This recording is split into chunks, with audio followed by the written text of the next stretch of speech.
Welcome to the Nightbird Radio Podcast. I'm Timothy Saylor, and I'm going to be your host this evening as we sound out the subconscious, navigate the nocturnal, and explore the farthest reaches of our experience.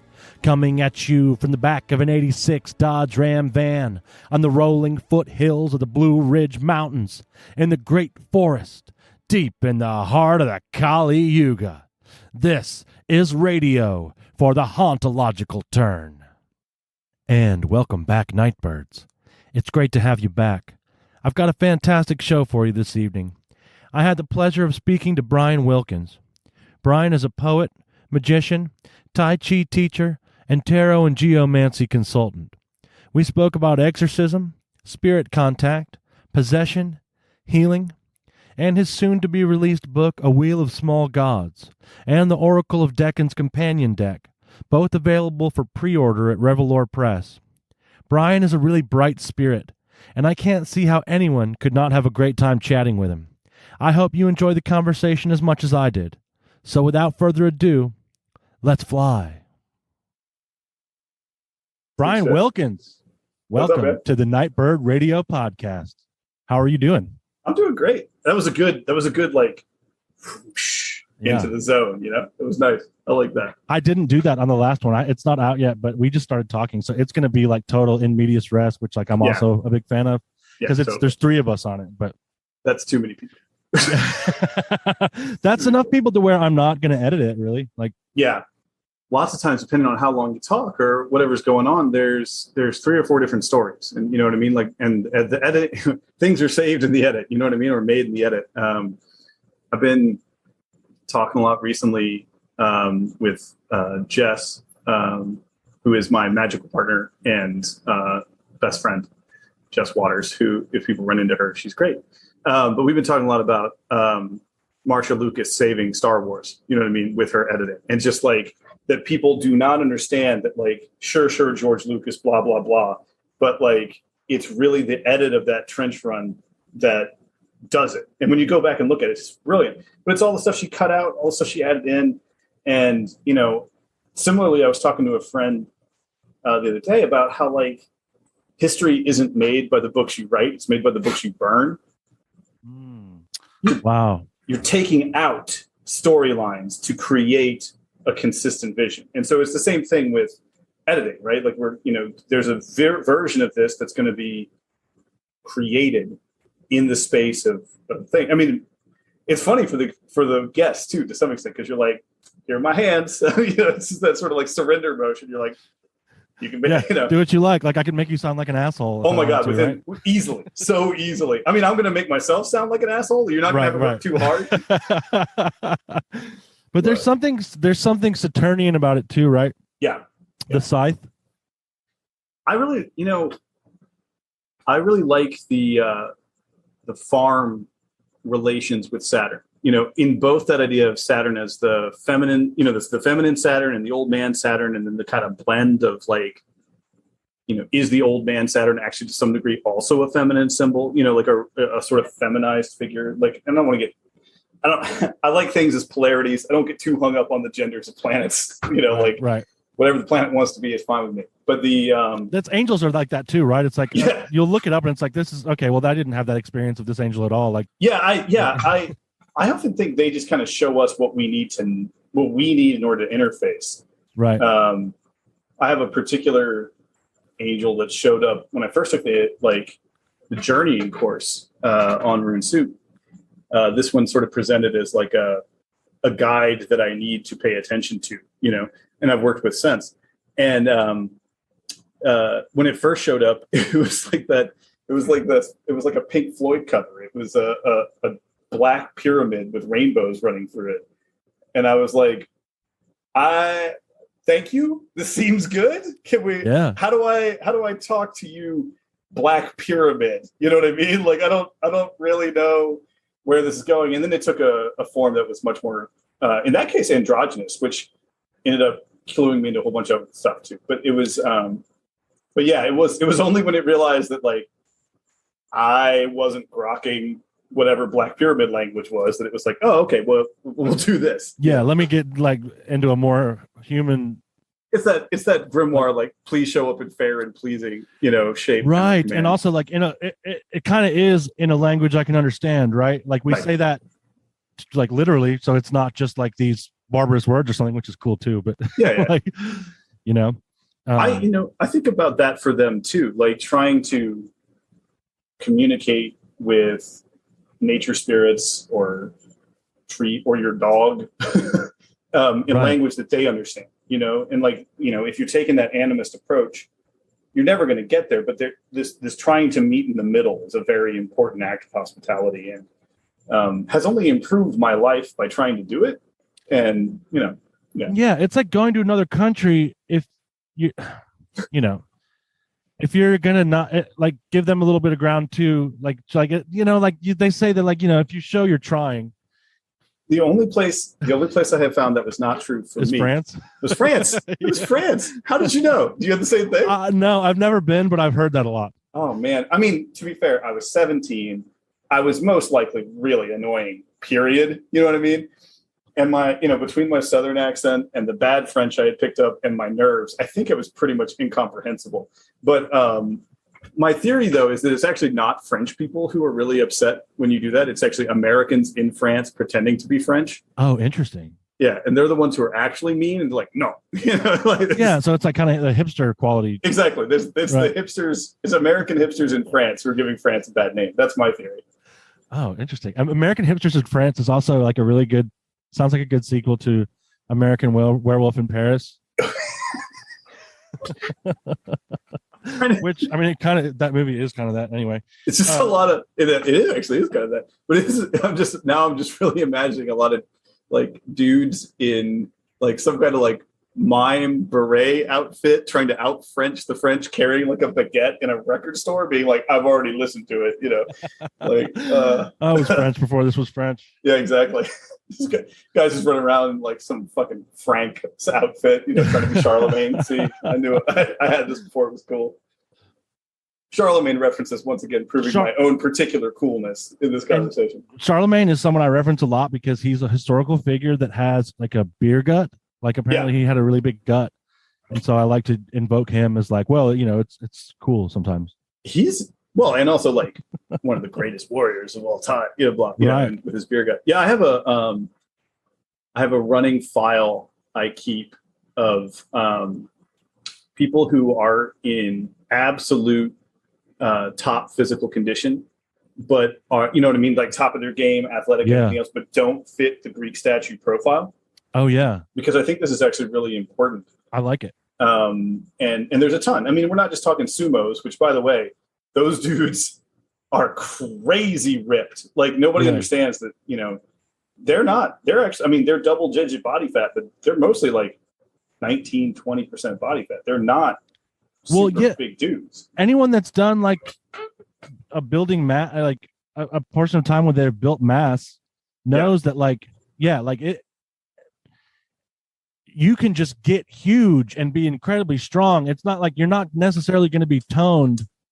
There's different, ratios. Yeah, but like, this whole like idea that, I mean, honestly, if you want to look at like an absolute, this is again some martial arts nerdery, but if you want to look at some absolute monsters in a hand-to-hand combat situation, most of them in history carried weight. They look like modern heavyweights too. Like those guys carry weight because when you get into that size, you need the padding to take the impact, and you also like don't care anymore. You know what I mean? I think of the Giant or the Big Show. Oh yeah. If you're into wrestling at all, I don't know. So wrestling was one of the things I was not allowed to watch as a kid.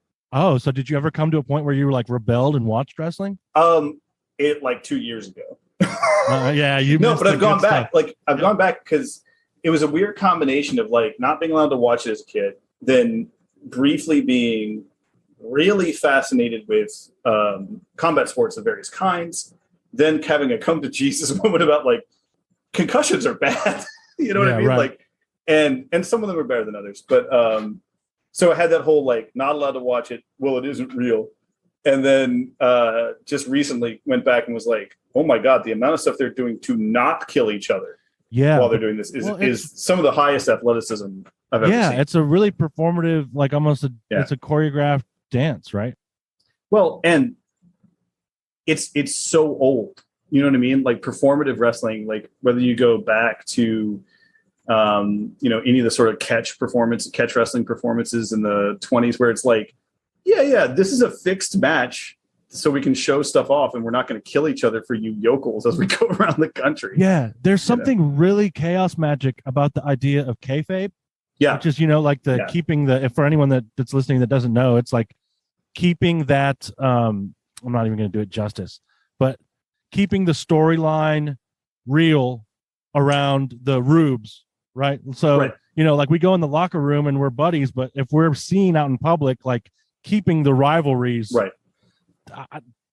There's something about that that's really what's keeping the theater going. I mean,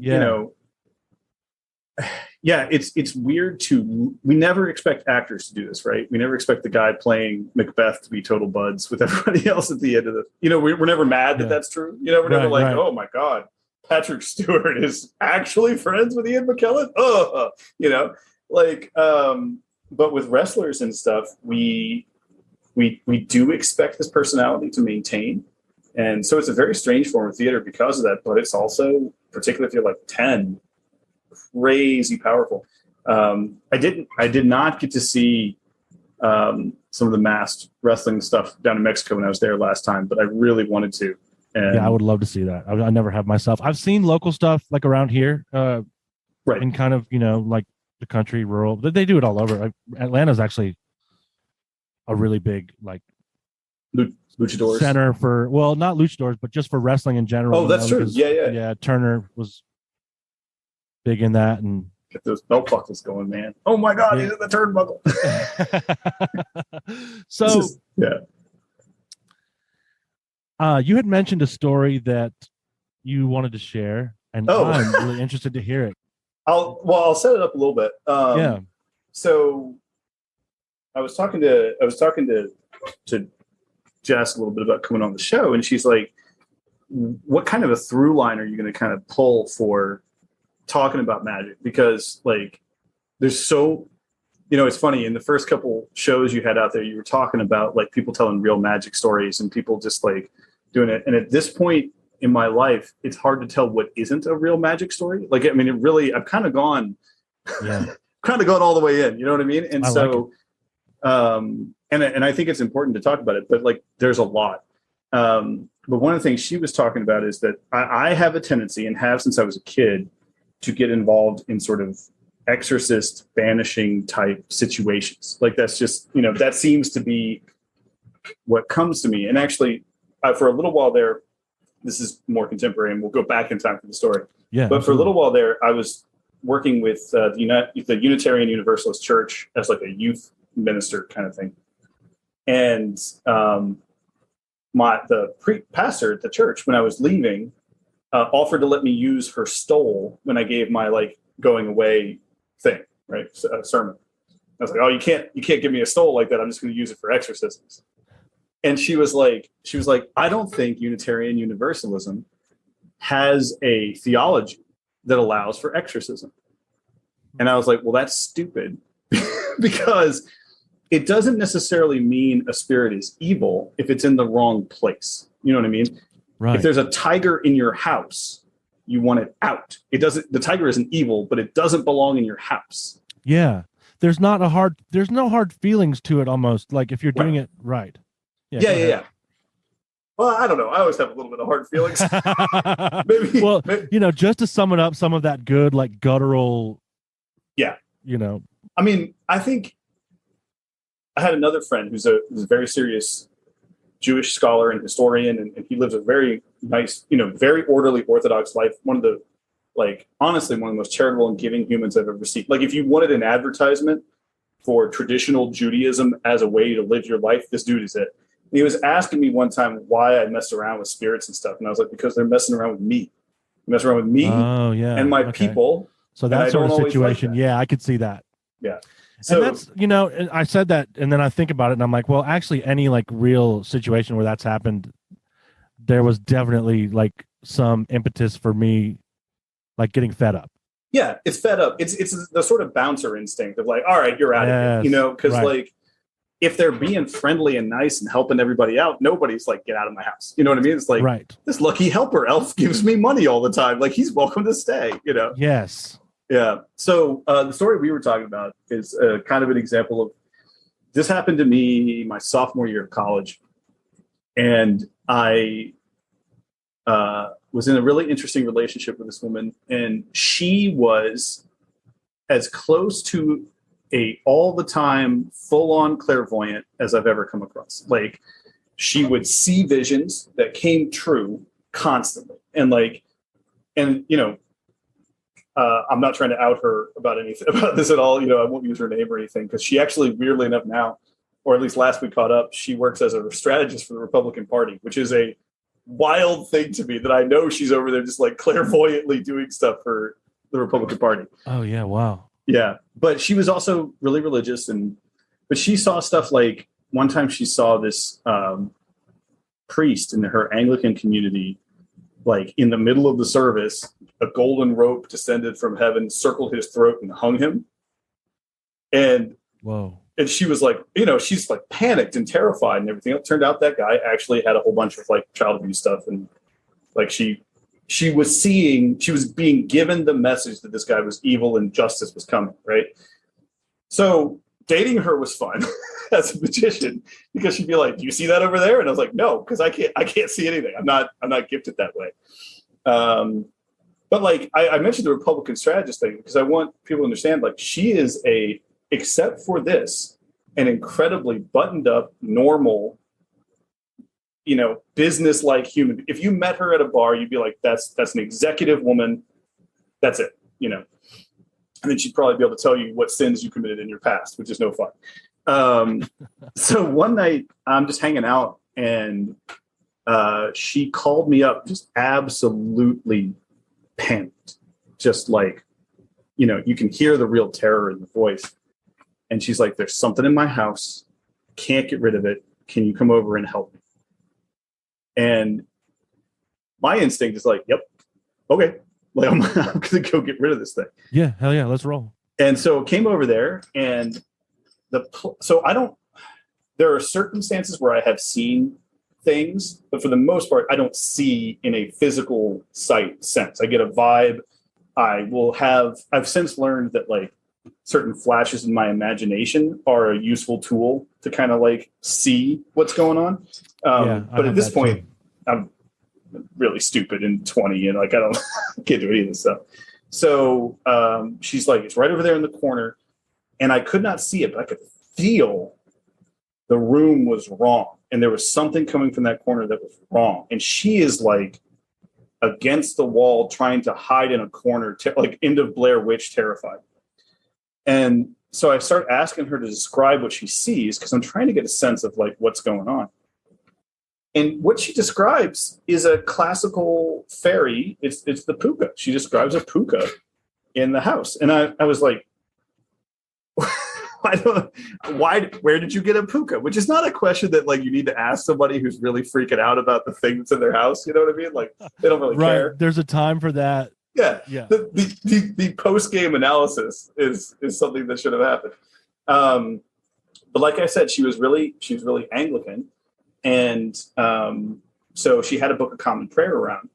And so I was like, well, okay, I'm going to do this. So I grab the Book of Common Prayer. I tell her everything's cool. And I go over to the corner where the spirit is. And like, as you advance closer, everything feels like it's vibrating. Like shit is bad. But I also like the puka description kind of calmed it down for me a little bit. Cause I was like, this guy is just fucking around. Like he's most likely not here to possess her or any of that kind of stuff. You know, he's messing with it. A trickster kind of energy, right? Yeah. Right. We're not going full Linda Blair. This is something that needs a banishing, basically. So I tell him, I was like, hey, Irish folklore, I know that like church bells and stuff is not y'all's favorite thing. I am going to go through the Psalms, all of them, until you leave. And I'm not stopping. So if you don't like that, it's time to go. And I start going through and just reading the Psalter, just going through the whole thing. It's like, Psalm 1, and just go down the list. And by like 3, she starts talking about how she can see him getting like electrocuted. Wow. She's calming down. I can see her calming down, and he's getting like zapped every time I go into the Psalms. And she described it as looking like when you hit a cow with a cattle prod kind of thing. Like he wanted to leave. And after about, I don't know, I think it was somewhere in like 8, 9, 10 Psalms, somewhere in there, he just split, and you could feel it. The room was whoosh, just totally empty. It was that weird forest hush. Yeah. It was really quiet. And the silence that you can feel. Yeah. It's like on the skin, you know? And so I was like, okay. And I sat down and I like put her on the couch and was just, doing a little bit of like, how you doing? Let's get you calmed down. Let's get you, cold cloth, kind of chill out kind of stuff. And she was really, she was grateful and excited this thing wasn't in her house anymore. And she asked me a question that I had to that moment not considered. She's like, how did you know you could do that? And I was like, oh, you're now actually making me wonder. Like to that point, I had not considered that this was not a completely within my authority to do, to command, everything else. And it was not the first time I'd done it. So there was that, but it was, the answer was just like, well, that's what we're supposed to do.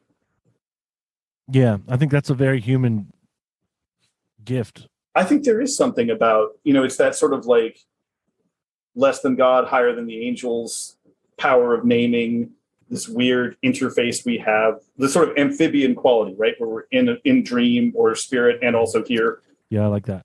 Yeah. So, So we did a little while longer than that, which was nice.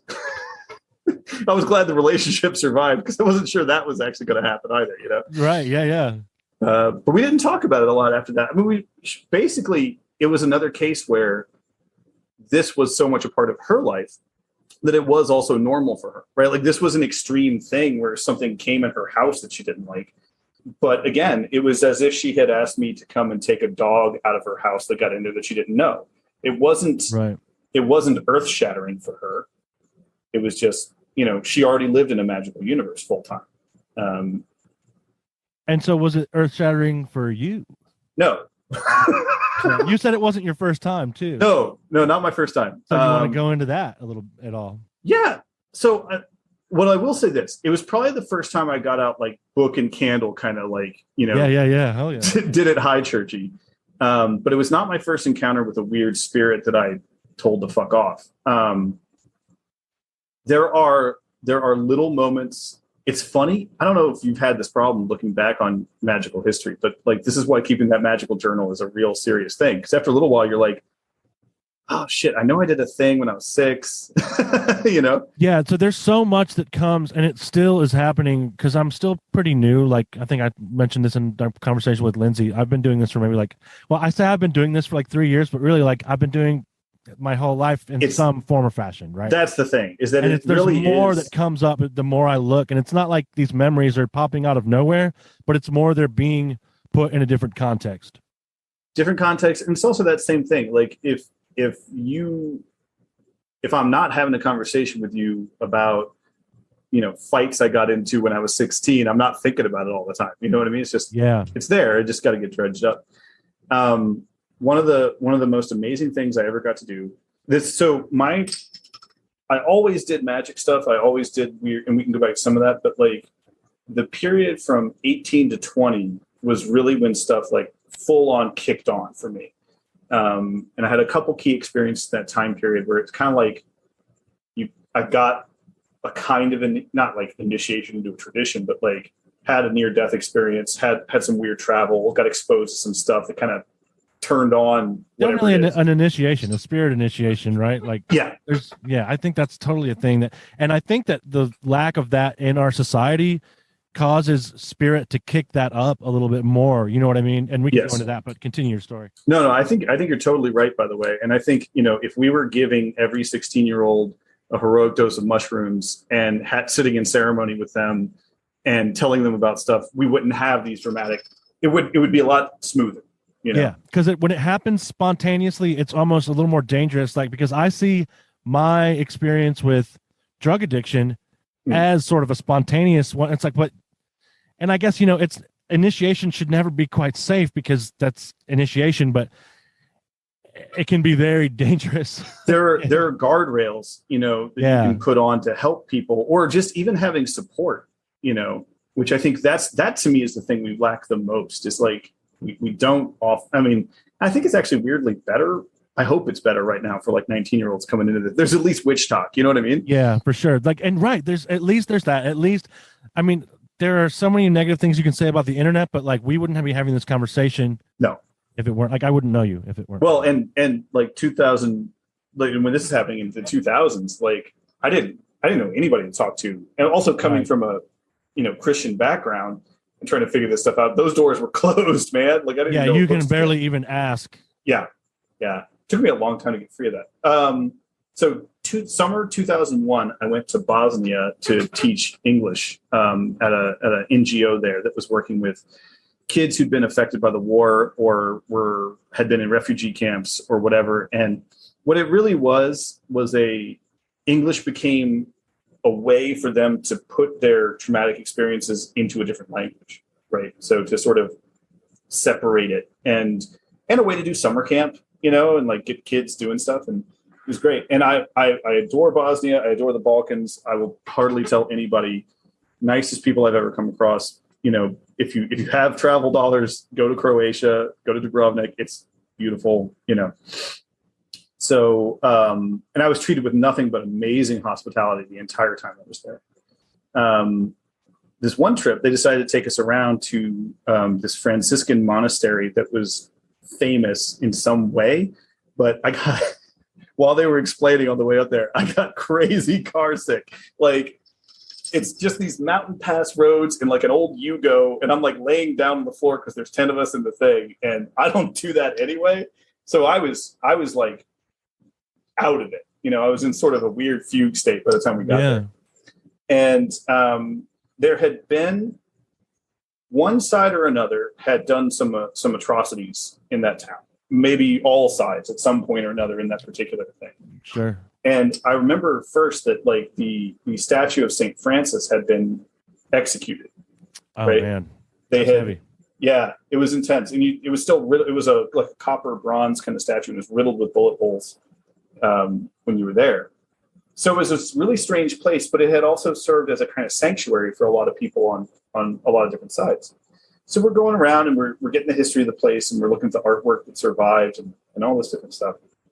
And I become aware that there's a guy about my age who is really fascinated by the women in our group. Like he's there's some energy being put out there that doesn't feel wholesome, Yeah. And, it's not like there's no one here but the monks and us. Like there's other tourists and stuff running around. But this guy seems strange. So I was keeping an eye on him. And I get talking to one of the monks about something.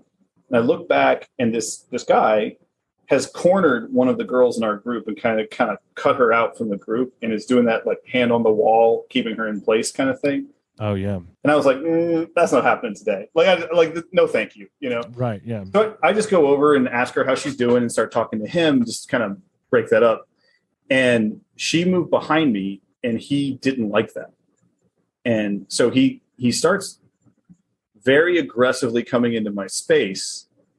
And I put my hand out, and I was like, no, buddy, like, no, we're not, this is not how we're doing this today. Like, no, thank you. Back off.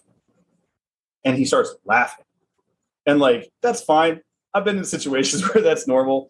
But this guy is smaller than me. You know what I mean? And like, normally if a guy is going to take that kind of approach, he's bigger than you. He's going to push you around. Like this guy was, I had 75 pounds on it, and he's laughing at me. And I was like, well, I don't really care. I just want you to go away. And he starts talking to me in Latin. Now I took Latin 4 years in high school. Oh, wow. I know Latin. And he's swearing at me in Latin. And I was like, well, that's fucking weird. You know what I mean? Like, that's weird. Yeah. And he's like, oh, he says in Latin, oh, you know Latin. And he switches to a language that I'm pretty sure is Greek. Oh, wow. And I was like, I don't know Greek. That's like textbook. Yeah. It was wild. And And then he realized I didn't know the Greek, which he thought was really funny. And now there's this like feeling of like really angry kind of violence coming out of this guy because he thinks he's got like a one up on me. And he starts switching languages. He goes, and he dips into some Serbo-Croat. He dips into Latin. He goes back into something that I'm pretty sure is Arabic. I took a little Arabic. Sounded like Arabic to me. Yeah, it's distinctive. Yeah. And so it was like boom, boom. And it's those different sounds, right? Like you can tell boom, boom, boom, boom. And he's just like going and going and going. And finally I was like, she's getting scared. He's really scaring her. And I was like, you got to get out of here. Like, this is it. And like, get in. I started pushing into his space. And I was like, I don't know what your deal is. Get the fuck away from us. Like you're done. Like this is over. And it was that as I pushed into his space, he started moving back. Like he didn't want to be in this. He no longer wanted to be in the same energetic body, right, as me. And he began moving back. And he was still laughing about it and stuff. But he like ran off finally. And I was just kind of like, that was really weird. And the woman I was with, she was like, what the fuck was he saying in those other languages? Like, what was that? And I was like, some of that shit was Latin. Like, I don't know, maybe he picked it up. I don't know what the story is. I actually ended up, that same monk I'd been talking to earlier, I went back and was just like, hey, we had a weird thing with a guy. I don't know if you guys know that he's around. Just trying to give him a heads up. He was bothering the girl. Yeah, right. And they knew who he was exactly. And he told me that this guy had been a survivor of some kind of an atrocity when he was really small, like when he was a kid. And that something had happened to him. No one knew what it was. There was a spiritual component that the monks weren't quite sure they wanted to call possession, but there was something there that wasn't right. When I asked them about the Latin stuff, they were like, yeah. And I was like, did you guys like teach him Latin? Like, is he in Latin class around here? Do you guys have like a advanced languages program for weirdos, And he was like, and they're like, no, but that is a thing we have seen too. And, we're trying, the monk and I are also trying to negotiate English as a common language here. But what it ended up saying, he was saying was that like they kept him at the monastery to both keep people safe from whatever was in him and also keep him safe from the people in the town. And that yeah. Wow. So, okay, I'm going to ask this question that your girlfriend in college asked you, and we're going to see how far back we can go. How did you know that you could do that? That one, again, I did not actually think about. Yeah, you just... you had a knowing. Some of it is the Christian training too, though, right? Like, so you're told from birth that like Christ has anointed you to cast out demons. Yeah, totally. So and I didn't think about this until you told this story, but there's a really fascinating corollary between the fact that both people being indwelt by the Holy Spirit, and people being indwelt by other kinds of spirits exhibit the ability to speak in tongues. Yes, it is a spirit function that is just. I think people sleep on the fact that the Holy Spirit is a spirit too much. And dude, me too. And the fact that a lot of I think I talked about this with Kurt about that. I think that I've been like a lot of those experiences that I had in church. I now look back as, that was possession. Yeah. And no, I think you're totally right about that. I also think that there's a lot of times where, I'm not sure the person they're talking to is who I would identify as the Holy Spirit, the descending dove of love. Right. It's a spirit. Right. And, I've been at charismatic churches. And again, there are good people with good tech inside those communities. I tend to think that overall, the way Protestant and evangelical Christianity works in the United States is bad for humans. Like, I don't think it actually is good as a general project. But I have also met very sincere, loving humans who engage in that tradition. So, in spite of that. Yeah, I think so. And, it's, Christianity is a part of my contemporary understanding of how magic works. It's, there's a rosary around my neck right now. Like, it's, I have not I would actually argue I am closer to what Christianity was supposed to be than what this is. Yeah, totally. Yeah. At the same time, man, I walked into a charismatic church one time and that preacher was calling in something and it was not Jesus. And if you're right, yeah, exactly. So if I'm calling in something that's making me spew hate, what am I calling it? Yeah. Like, and who is that? Well, and this one was a money message too, right? Like the spirit is going to like build wealth on us, and like, you know, listen, I think wealth is something everyone should have. But this wasn't that. This was that give me your money con. Oh yeah. And this guy could also conjure spirits, mammon type stuff. Mm-hmm. But he could call spirits for real, and he was using that to fuck people up in that congregation. And you know, I think a lot of magicians are pretty snide about that and overconfident. Because if you get a guy who's been calling spirits into rooms and people for 20 years. They can set a room on fire, man. They can set a room on fire, and they can mess you up too. Like you need to, you know, have your own protections, be thinking about what's going on. Like, because again, there's so many magicians who I think don't think about the reality of what we're doing. And or haven't quite crossed that bridge, even if they're like, you know, and again, I'm not trying to be too harsh on people's traditions or the way they're approaching it, but like if you come in and so far your experience is my tarot readings are kind of good, and you think that's and my sigils kind of work out from time to time, like that's all great, but don't presume that somebody else, the spirit stuff isn't good, it doesn't have a possibility of messing you up, because it does, you know. And not only that, but I think that the better I get at it, the more I'm becoming open to that, because I'm putting out a bigger vibe, like, or you know, for lack of a better word, like it's like a beacon on my head, like, you know, like Gordon White talks about, like, you know, you get noticed. Yeah, you do. Yeah. And like the things that notice me, like good and bad is whatever, but that some things eat other things. Yeah, that's true. That is, you know, I could tell the story here. You know, that's the origin of my nickname on the forum, right? No, please. Okay. So, everyone who doesn't, I mean, listen, if somebody isn't into Rune Soup who's listening to this, like, you know, yeah, shout outs to that. RuneSoup.com, because a lot of the stuff we talk about is in that context, you know, like that's how we met each other. Yeah. It's a great community, real giving, people really caring about, you know, and Gordon White has done a great job of creating a space where people really care about making the world a better place and care about each other, and people should check it out. So back in the old days when Gordon was doing a lot of even more of the sort of call-in shows, people asking questions.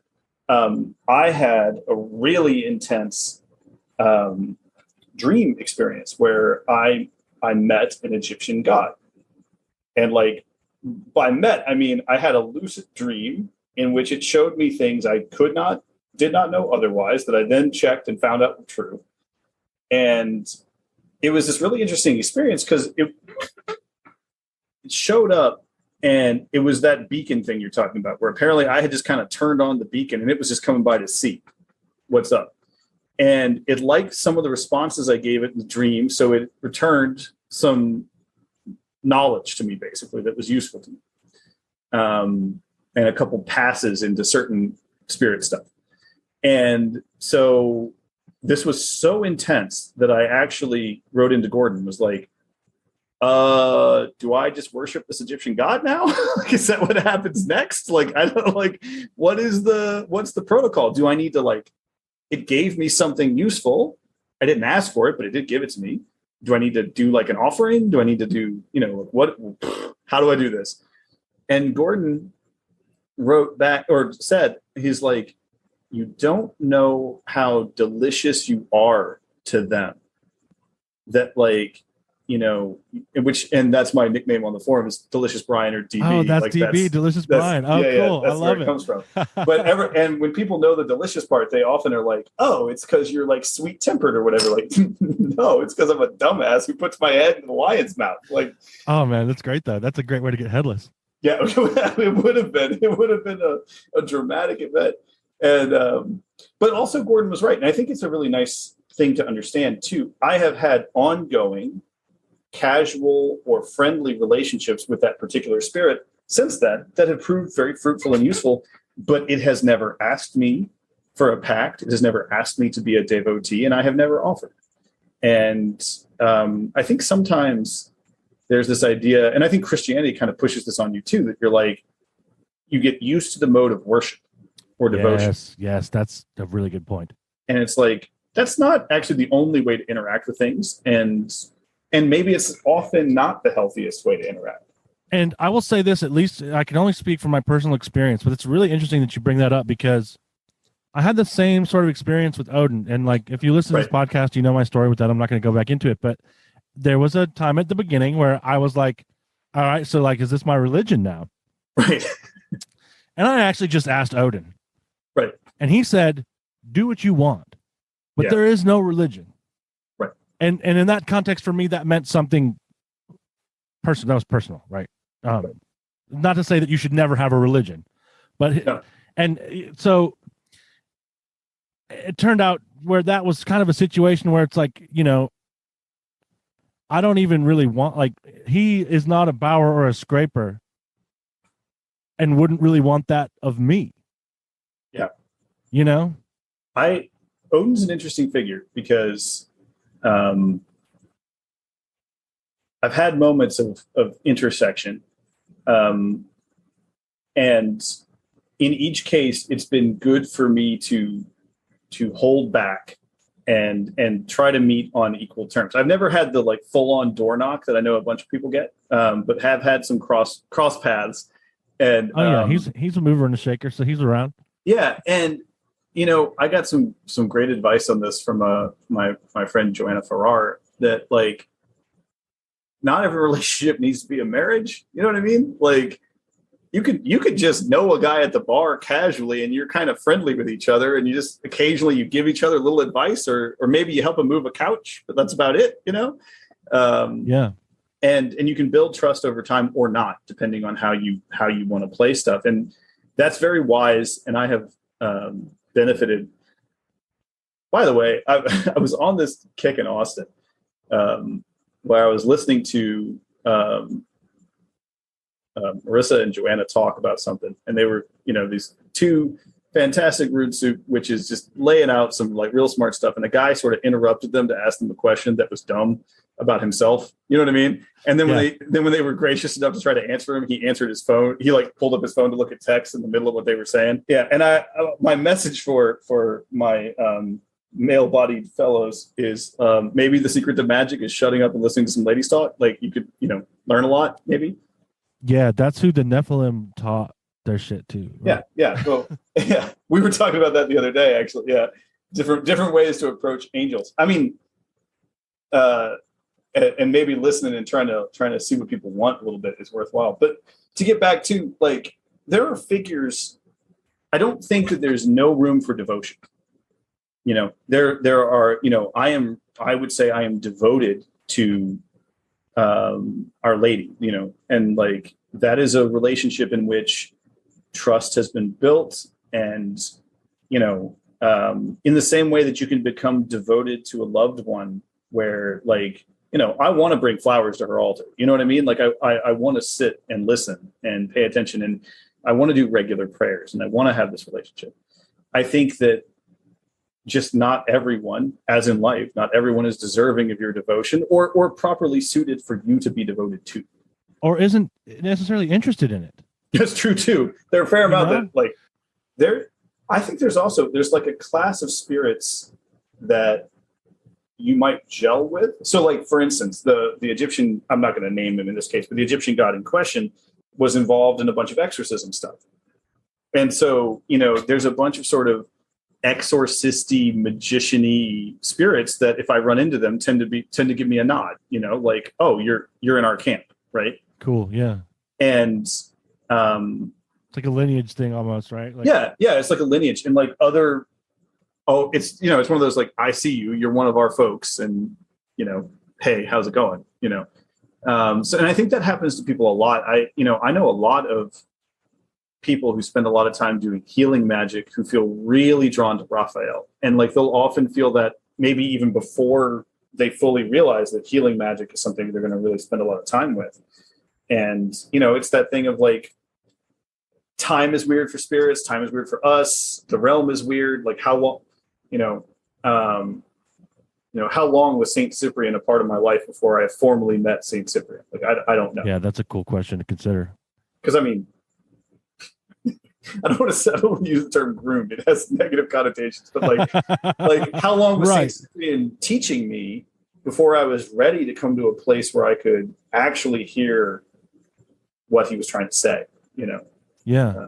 And in my case, particularly Cyprian and Justina, because I don't work with them separate. I work with them together. Yeah, they were a package deal for me too. Actually, when I first started working with him, he was like, where's Justina? Like, I'm not even going to like put her on the altar.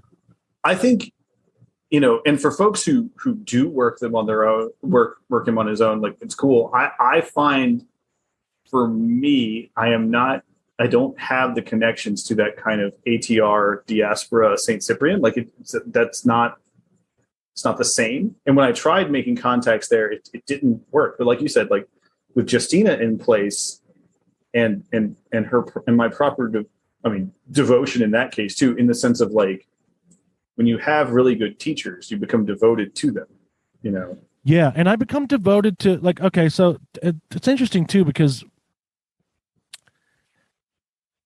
I have some devotional practices with some spirits too that it is just a different vibe, right? Like, and then some of it is just like in response to like just grace that's been given, right? Like, I talked about this on like one of the first episodes where I told my story, right? But like Sophia or the Barbello Aeon, it's a Gnostic concept, right? If anyone isn't familiar, but when I was at rock bottom, I called out to Sophia, and I became sober, right? Okay, so I am involved in the recovery community here, and like there are people that die left and right. Yeah.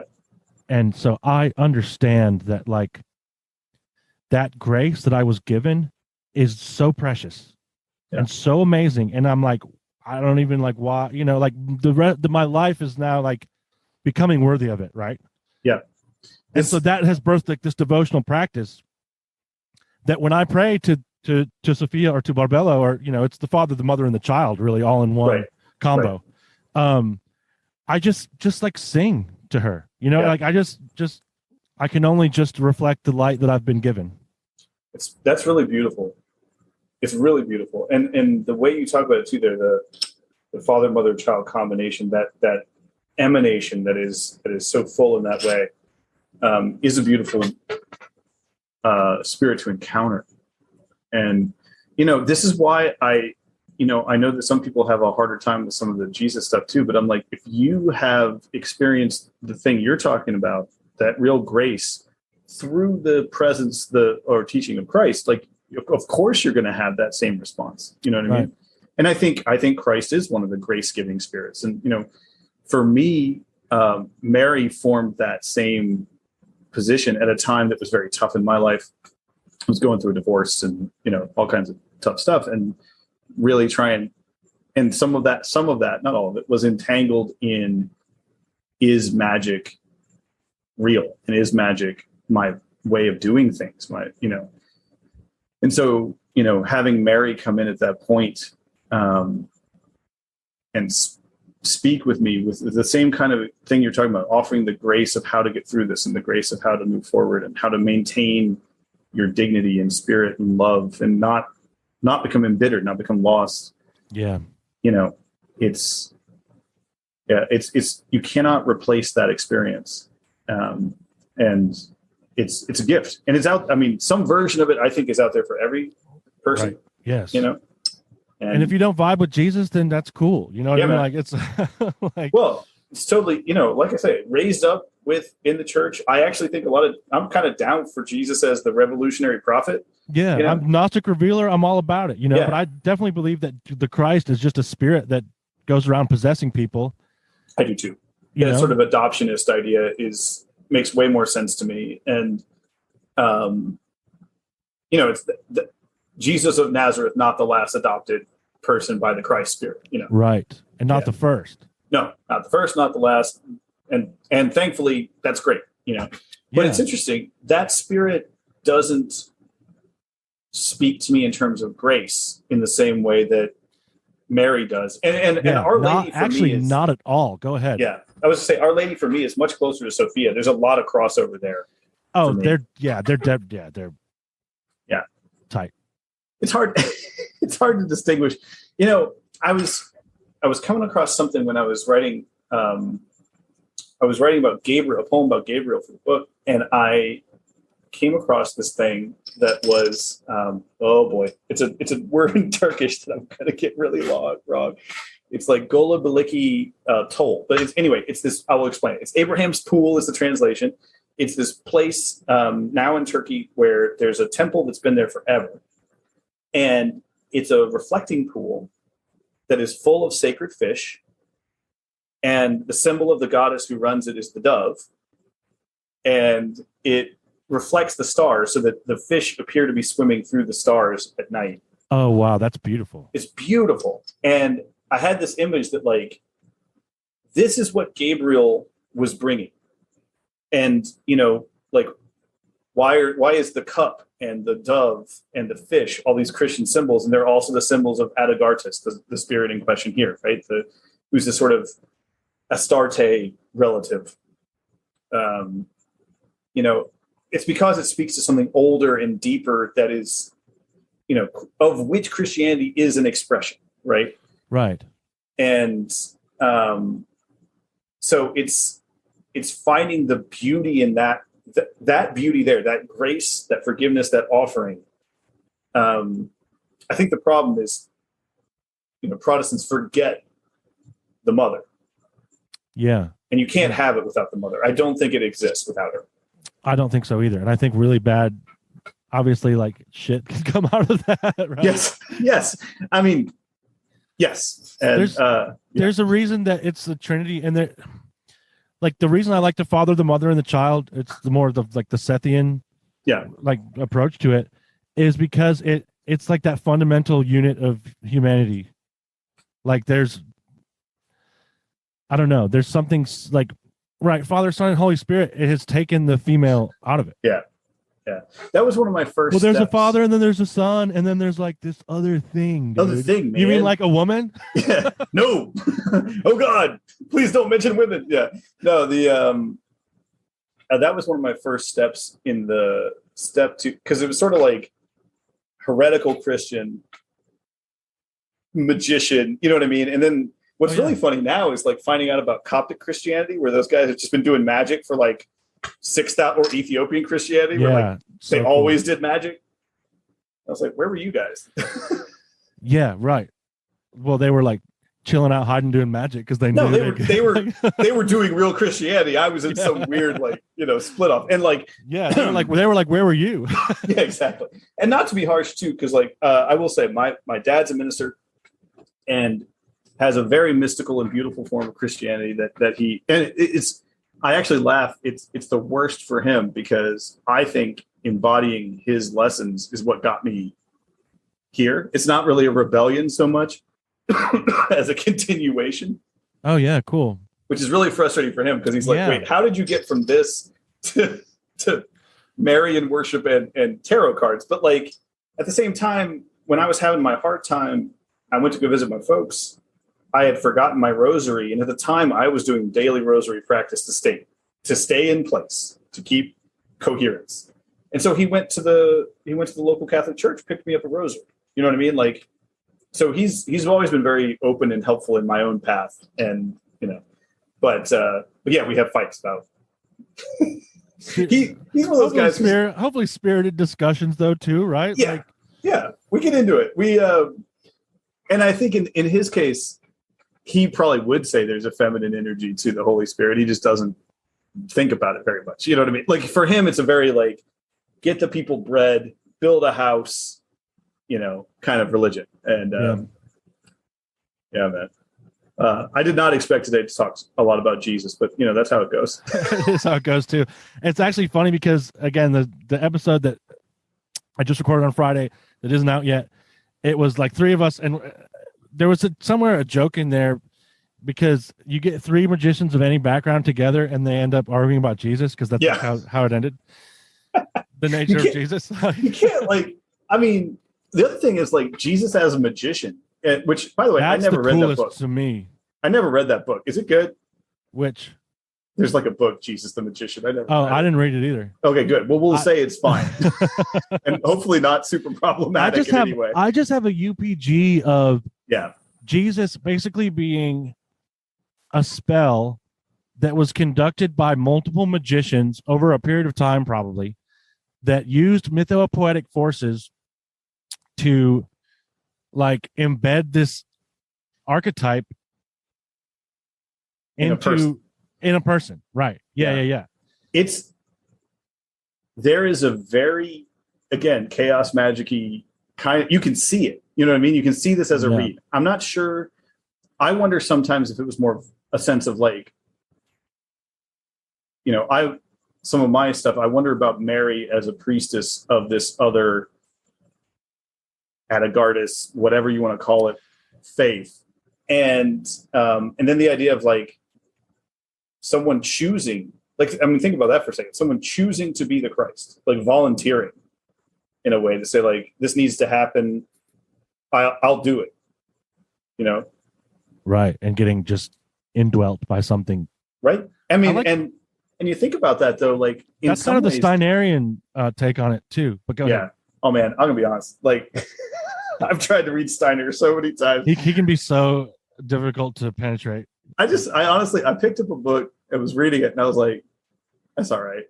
I'm gonna read something else. There's so much though that you gotta find the right bits, and there's some cool stuff. Like, have you read The Mystery of Golgotha? No, I don't. Well, I say, that's I may have, check but out. All Steiner hits my brain and then turns into a river of words. Like it just goes away. Yeah, I get it. I have to read every paragraph like 4 times. I can't. And I don't. The thing is, like, I've just decided at one point, my body was like, "That's not what you need. Go read something else." Yeah, right. Yeah, but no. But I think Anthroposophy has a lot of great stuff in it, and there's, it's another case of like, no shade. I just don't have a bit of a dog in that fight. It is beautiful that everything isn't for everybody. Like, yes, there's not enough time. Right. There's not enough time. We have to split this up somehow.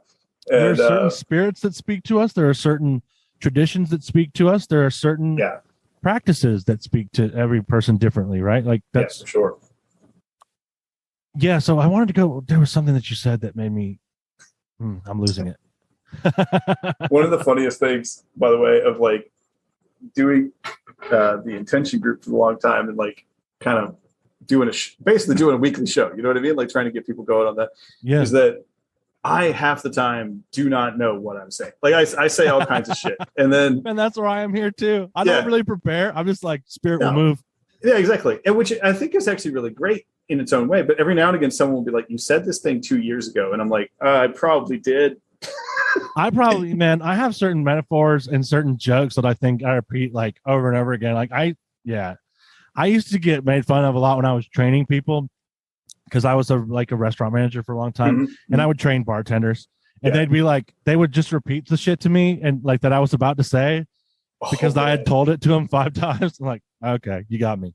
Yeah. Oh my God. Yeah. No, that was totally me when I was teaching stuff too. It's just like, these are my 10 stories that work. I want to make them work. So there's a question that I do want to ask is, what, if anything, were you like afraid of when you were a kid? I was afraid of the dark when I was growing up. I was really afraid of the dark. Well, I'll tell you that. Then I'll tell you the other 2, which are a little funnier. I was never really sure why I was so afraid of the dark, but I got sick of being afraid of the dark. And I'm sure my dad put this in my head too. But kind of like if you're afraid of the dark, you should spend some time in the dark and get to know it. And so we were at our family cabin that's out in the middle of it's near Appomattox in Virginia. Like there's nothing around. And it's not like a fun lake cabin. It's a shack in the woods kind of cabin where my grandfather built it because he's like, I don't want to talk to people. It's one of those places, and it's beautiful. Land's great. I love it, but it is nowhere. And so I remember being like 7 years old and waiting for everybody to fall asleep and going out down the trail a bit where nobody was and turning off my light and sitting there in the dark until I wasn't afraid of it anymore. Right. And, but dark got me for a while. I was afraid of heights. I did a similar thing. I'm still not super fantastic with heights. The one that's the funniest. That's got a little bit of a natural, reasoning behind it too, right? Monkey. This monkey doesn't want to fall off a cliff, man. Right. I'm not into it. But the one that's maybe the most magically relevant and still somewhat true is I hate / fear mannequins. I do not like them. The uncanny valley is real. Yes, dude. And I love statuary, an art thing that is alive, but a thing that should be inspirited but isn't. Oh yeah, right. And okay, look, that's an interesting thing to talk about then. There's a level of abstraction with a statue almost. Is there? So the thing is, I think a statue is somebody trying to breathe life into a rock or acknowledge the life that's or in pull the rock. pull the life out of the rock that's there, right? Because you hear sculptors talk a lot about how they just removed the parts that weren't the sculpture. That weren't the image. Yep. Yeah. So it's I wish to help this rock express what it is, Right. Whereas with a mannequin or it extends a little bit to some dolls and stuff too, where that's just a thing that's a hollow space. It's the hollow space of it. And some random ass spirit is going to jump in there, which is not great. Yeah. That's how I feel about AI. But yes. Yeah, right. You're creating a vessel and you didn't intentionally summon something into that, please. I was just having a debate with a buddy of mine who is magically interested and occasionally inclined, but he's more in the tech kind of square type stuff. And we were just talking about how I felt like I could make a strong case that computer code was just a way to invoke a spirit into an object. And he's like, I don't like that. And I was like, I don't care if you like it. Well, there's a reason that they call it those scripts daemons, the mailer daemon and stuff. Stuff's there. The mannequin, it's also, there's an aspect of, it's like a consumerist homunculus. The homunculus, yeah. And it's, I wish I was a good enough anarchist. How do you feel about dolls? Dolls, it depends. I don't particularly like dolls. I also have a somewhat infamous distaste for garden gnomes. I really don't like garden gnomes. And with the mannequin, I once backed into one in the store and punched it, and its head flew off, and I'm in the middle of a goddamn department store with old ladies looking at me having a mannequin fight. That's so funny because I have the opposite story. When I was a kid, put a head back on a mannequin? No, when I was a kid, I would get in trouble for feeling up the mannequins. Oh, yeah. Well, yeah. I hear you. So I guess I'm attracted to mannequins. I don't know. Yeah, we have the opposite response. That Seinfeld episode where of the Elaine mannequin and the guy becomes obsessed with it. Man, I saw that movie Mannequin when I was a kid too. Yeah. And I was like, what that is was this? Your horror film for you. It's a real horror film for me. Yeah. And House of Wax was another one, the old Vincent Price one. So your relationship with mannequins remains the same. Pretty much. Yeah. Huh. I mean, I have some more self-control. Yeah. But I don't like them. There's a reason I like to ask that question. And the dark example that you gave is a really the best example of why it interests me so much is because so often the things that I'm afraid of as a kid are what I'm really fascinated by. And so I end up having a robust relationship with those things. At the same time, but the mannequin is interesting because it didn't, but it revealed something that is important to me. I mean, I do, most of our fellow wizards, I do have my god dollies and my saints and stuff around the house. And those are good.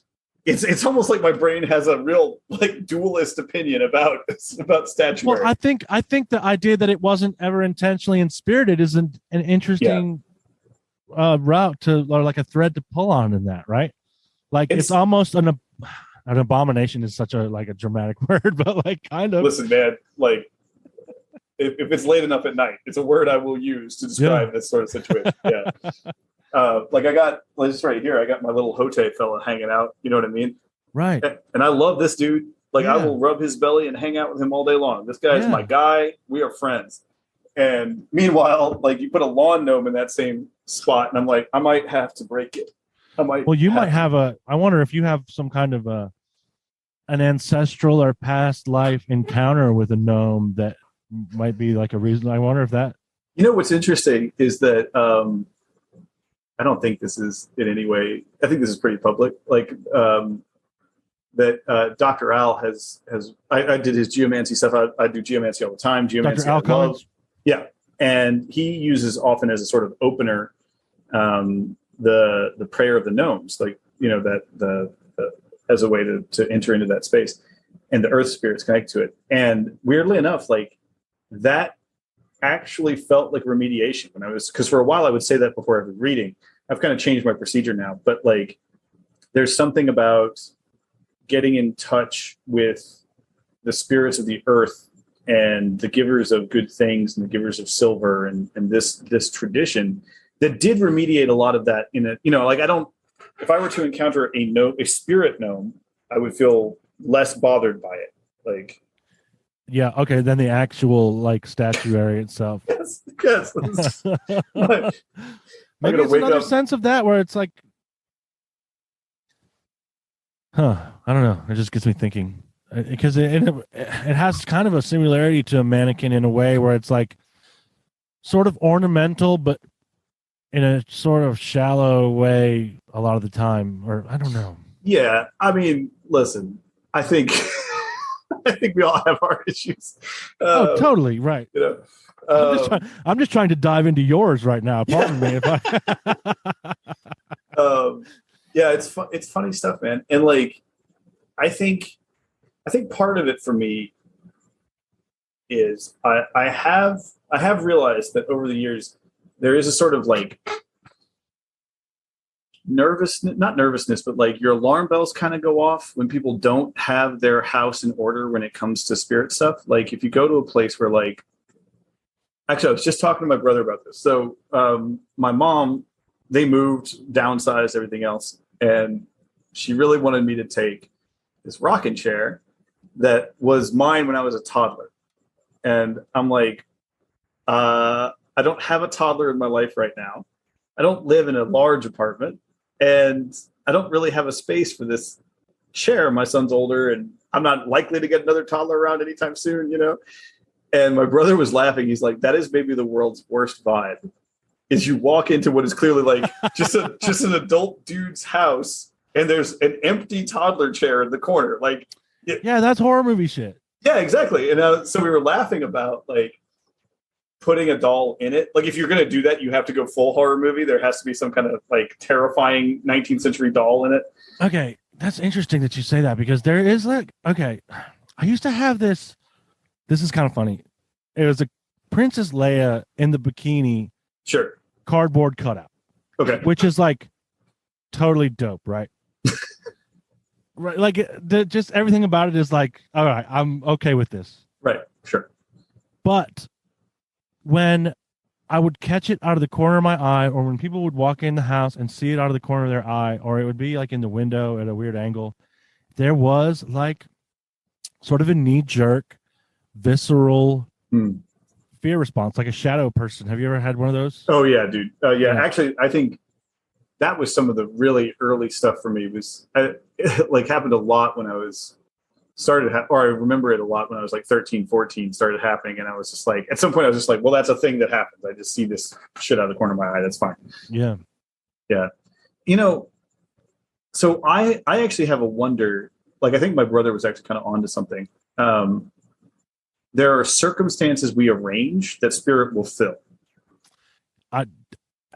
Yes, continue. And so I think that is to some extent my nervousness around mannequins and things too, is that like someone hath made a hollow space for a thing to jump into. Right, like we were talking about with the AI thing. Like, yeah, right. And I think I'm going to mispronounce this word, but pareidolia.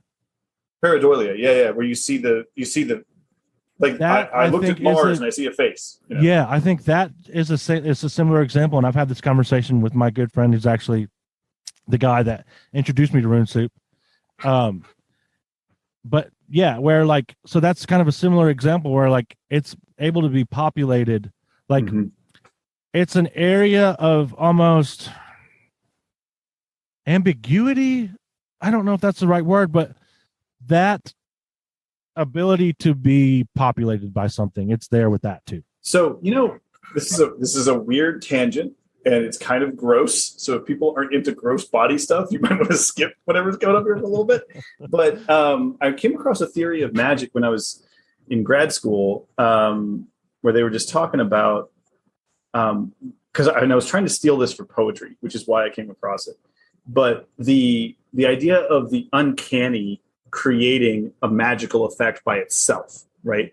And so the example that the article used, they were talking about David Lynch films and stuff, but they were talking about how, like, if you put a hand, just like a human hand, in someone's front yard, you have created a curse because it's out of place in a way that has created that container for spirit or created a weirdness in the fabric of reality. It's a transgression. That's pierced a membrane. Right. You've cornered it in a way that isn't right. And that humans respond to that with like, whoop, whatever that is, that's not good. And apparently I was reading about some of the ideas about Caligula's father, Drusus. I don't know. My history's bad. And there was some ideas that he was cursed / poisoned or whatever. And that maybe Caligula was in on it. Like people have different stories. I think that's the Robert Graves take. But in that, the Roman cursing magic was to take fetuses and put them into walls.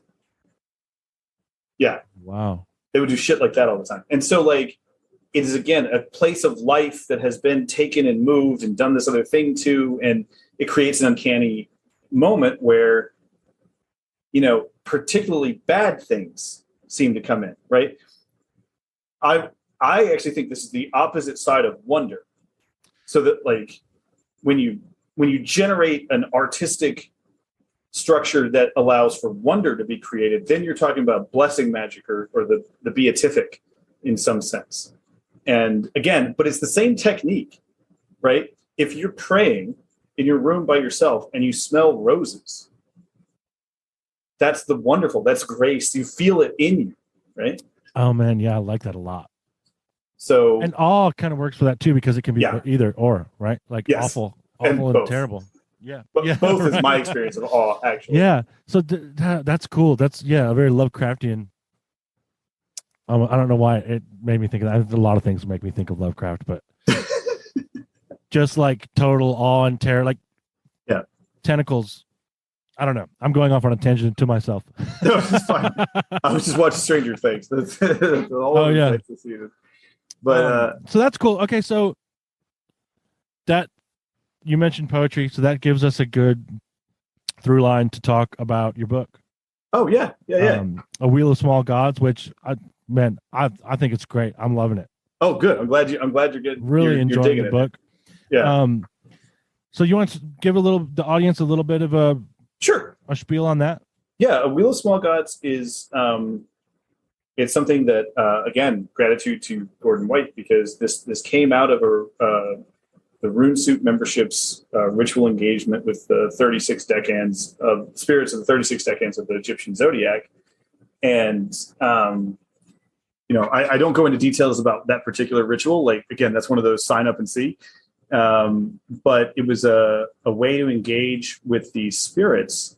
And over the course of a year-long ritual, where every 10 days or so ish, you're invoking and dealing with the decans and these spirits of time and healing, I became aware that these spirits wanted to have more of a presence, and they wanted to offer healing and connection to people. And so it was kind of an interesting process where at first it was clear like that poems to them or written in their timing would be welcome, right? That was something that they liked and wanted, and I was quite happy to do. Like that seemed like a good relationship.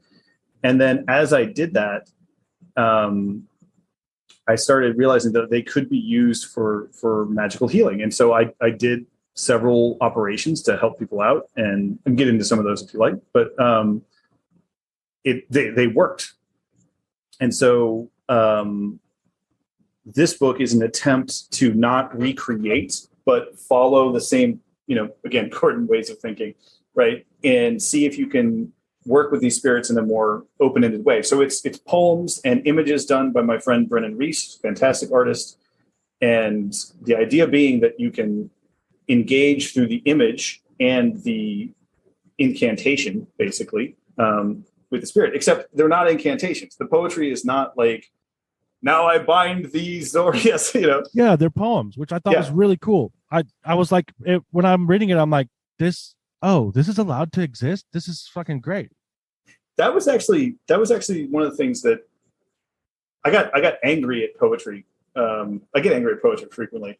Sure. And it's not, I understand. Yeah. And it's not that it's bad or something. I mean, I think actually there's a lot of fantastic confessional poetry. And I have friends who write amazing contemporary verse that's just beautiful, and the human experience. That's great. But I think that also poetry had a place. And in this, I really follow the poet HD. And I recommend people go back and read, particularly Robert Duncan's work on HD after you read her poems. Like, read her first and see what Duncan is talking about how her method works. But the idea of the imagists trying to create that same uncanny space in which you can cross into spirit, in which spirit can come into the poem, or, as you said about the stones, be revealed from the element. Because if we're animists, we're talking about this, how can even the image of the tree has to participate as well? You need its permission. You need to think about these things, right? So there is a kind of sacred poetry that was always connected to magic and healing and ecstasy and the idea of moving into the other world. And I wanted to write poems that were more like that. So, I think we have limited that kind of poetry to invocation, to a sort of church poetry. But I really don't think that's what it's all about. And so I wanted to try to do that in this case, to less to bind a spirit and more to provide an introduction to a spirit through the feelings and things that got me there. Yeah, I like that, because I think that, and I definitely got this. I get this from reading your poetry in the book, is that there's something about a spirit that describes this. It's going to be difficult for me to explain, but like a quality of a moment, a place, a feeling, all kind of coming together like a crossroads, right? Yes. That a good poem does. It puts you there. Yes. But it's also, right, like that's the impetus, that's what's carrying you over into the other realm. Right. That's the goal, is to create that crossroads for you to sit in, and then to trust that the introduction is going to come across. And then, to some extent, the artwork is designed to provide another kind of container and stimulus that does the same thing. And the art, I love the artwork, is great. Are those Brennan's great? Are they woodcuts? Yeah. They're so cool. I mean, I think he did. Sometimes you should talk to Brennan about it, but I think he did a sort of. He was describing the process to me of doing digital woodcuts, basically. Cool. And I was like, "Oh, cool, digital. I bet that's easier." And he described the whole process to me. I was like, "Why didn't you just do it as a woodcut? The woodcut sounds easier now, dude." Like, yeah. I bet it's wild. So yeah, and then out of that, we sort of realized the book is at Revelor Press, and Jen over there and I were talking. She's like, if this book if you could do anything with it, what would you want to do? And I was like, make a circle around someone with it, like unfold it. And she's like, well, art books are expensive, but but we started talking about oracle cards. And so I really loved this that came out of this collaboration because originally, like using the Sacred Book of Hermes to Asclepius, which is the base text for a lot of what I drew on, you would engrave this on a stone, right? You would carry it around on a stone. And so rather than engraving these on emeralds, we have created digital woodcuts that you can put on a card and carry in your pocket. And it has a fragment of the poem as well. And so you can use it as a talisman to give to the person. I mean, the other thing is this was all done in talismanic timing. So, you know, the book was, the first year was the ritual. The second year was the poems. The third year was editing, all done in the timing of the spirit. Brennan did all the sketches in timing of the spirit. The only thing that wasn't was the final composition of the book, because that would have taken us a decade if we did it that way. Right. Yeah. But that was the deal with the spirits at the beginning too. It was like, if you want me to do this, I will do 3 years, but we got to get it put together in the end. They were like, that's cool. That's fine. Yeah, that's really cool. Yeah. So I would like you to go into some of those experiences. You know, you talk about it some in the introduction. Yeah. Some of those healing rituals. The first one is probably the one that's like the most fun in this context, because it sort of also talks about what is it like to talk to a spirit for me, you know. So in the process of the ritual, what I would do the ritual, and I would kind of sit and talk to the spirit a little bit to kind of just understand them a little better. And sometimes that was just an image in my head. Sometimes it was like it felt like a full-on conversation I was having with somebody else who wasn't there. Yeah, you totally. know, which I don't do all the time. It's just on weekends for fun. I think people do this more often than they think, or that they maybe than they know, and that something has kind of been stolen from them in that way, because I think that we're like having spirit contact all the time. I do too. I think actually filtering it out becomes more the goal. Right. Being able to identify and. I mean, there's a lot of times where I'm like, that's not my thought. Yeah. I don't have to own that one. That's not me. And as an artist, and as especially like, well, I say especially because I am more familiar with it, but it's like this for all art, I know. But like, especially for poetry, right? A lot of the time, that stuff, it just pops in. Like, I honestly think. I mean, I think that when you look at like HD talks about this, but when you look at like the nature poets and stuff, it's kind of most obvious there, where like the landscape is speaking to you, and you try to bring it into being. Anyway, continue. I didn't mean to interrupt. Yeah. Oh, no problem. So I was doing this one, and Thursois, and this particular spirit shows up, and it's for me. And if you look, Brennan's drawing does not look like this, because Brennan's experience of the spirit is different than mine. Right? We're both based on the classical text we're talking about, but at the end of the day, this is about someone's own experience. So it shows up as like, oh, and I do want to backtrack just slightly to say, if people haven't read Ramsey Dukes' How to See Fairies, they need to read it. It is my favorite book for learning how to see spirits. I haven't read it, and I will put that on my list for sure. So good, dude. So good. And he has a great chapter in it about like realizing that the imagination is the translation zone, you know? Yeah. So I'm sitting in a backyard late at night, and this spirit with the head of a weasel appears, and it's pissed at me.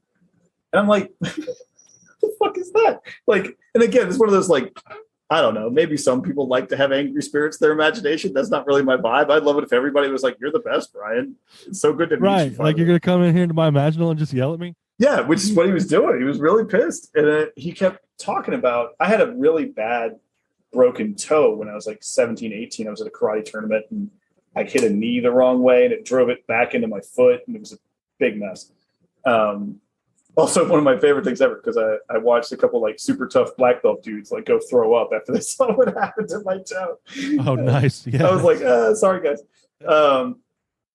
But he kept pointing at it. He's like, why didn't you ask me to help with this? And I was like, dude, that happened when I was 18. I just met you now. You know, like, I don't, sorry, you're pissed. And he's like, why would that matter? Like, why would time matter? That stuck out to me so much when I read it. It was such a weird thing to me too. I was like, oh, okay. Now, maybe I should go back and try to fix my toe. I didn't do that. That probably would have been smart magic. But the next day, a friend of mine she used running for her mental health, calls me up just in tears and talking about how she broke her toe and she's not sure how she's going to keep herself together in the winter. And like, she's really upset about this and everything else. And so I was like, well, I just talked to a bone setting spirit. Let me see if it won't, are you cool with me giving this a shot? And she was like, sure, whatever. She's witchy, but she's also just like anything that works, man. So it was like which I think is a very witchy characteristic, by the way, but go ahead. Yes, anything that works for sure. And so she was like, this is like a Friday or a Saturday, and I decided I would just, in that case, I wrote down the name of the spirit and drew a picture, and I drew an image of the plant that was connected to it. And that didn't seem right. Or finished. So I wrote a quick poem and kind of spoke it out over the thing. And I sent her the poem and stuff. And I took pictures of it and sent it to her. And then I mailed it off in the mail. It was like, hey, I did this thing. Hopefully your toe is better. By the way, it's like in real time that I'm realizing it fussed at me about a toe and it was fixing a toe. Like I've written this book for years now and I'm just figuring it out. Isn't that crazy how that happens? Because that'll happen to me too. And I'm like, I swear I didn't even realize it at the time. Like, it's so stupid. Just unfolds. Magic is just, it's embarrassing. But so she calls me up on Monday and is like, what the fuck did you do? And I was like, I sent you a postcard. Like, I don't know. And she had gone into the doctor and the doctor was like, why are you here? You don't have a broken toe. And she had that whole what is reality moment because she's like, I've broken my toes before. I know what this is. This was a broken toe. And the doctor's like, no, you'll be fine. You'll be off it for 2 days and you're back on the road. And she's like, even if it wasn't broken, this was an injury that I could not walk on. This was not like 2 days off the road and you'll be fine. And she was like, what did you do? I was like, well, I talked to the spirit guy. That's what I said. And he did the thing. So I said thanks and moved from there. But I think it's a really great example of how this stuff works. So there's like 3 or 4 different ways to explain it. One is that an Egyptian time spirit went back in time and fixed her toe so that it was never broken in the first place. I like that one. That makes sense to me. Yeah, that's cool. One is that her toe wasn't actually broken, but she received some kind of she was hurt, right? And so that she got some kind of a boost through this process that boosted her immune system and that reduced the swelling and her toe was now fine and going to be better. Which I sort of talk about in the book a little bit about how placebo is magical healing. There's no distinction. I honestly don't care which of those is correct. Because the difference was that now her toe was fine. And people can have their own cosmology about how this stuff works, but it worked, right? And it's interesting to me because the one that is the more materialist explanation, it's the only way I can put it. It denies the knowledge of her body that was being transmitted to her. And so it says, well, no, it's like the kind of the thing where like, oh, you didn't see Mothman, you just saw an owl. Right? Yeah.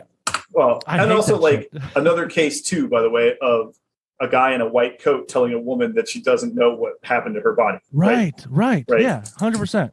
Yeah. And so that kind of that really started getting things going for me. And, the way I tend to think this works, I think the spirit intervention is real. I think they tend to do healing in the same way. I think this is a natural part of human healing. I think this is something that we are supposed to do all the time. And that when we don't do it, we get negative consequences. And so let's say it's even just a 20% modif, like it's a +3 on your healing save. You know what I mean? Like, right. Who doesn't want +3? Like, right.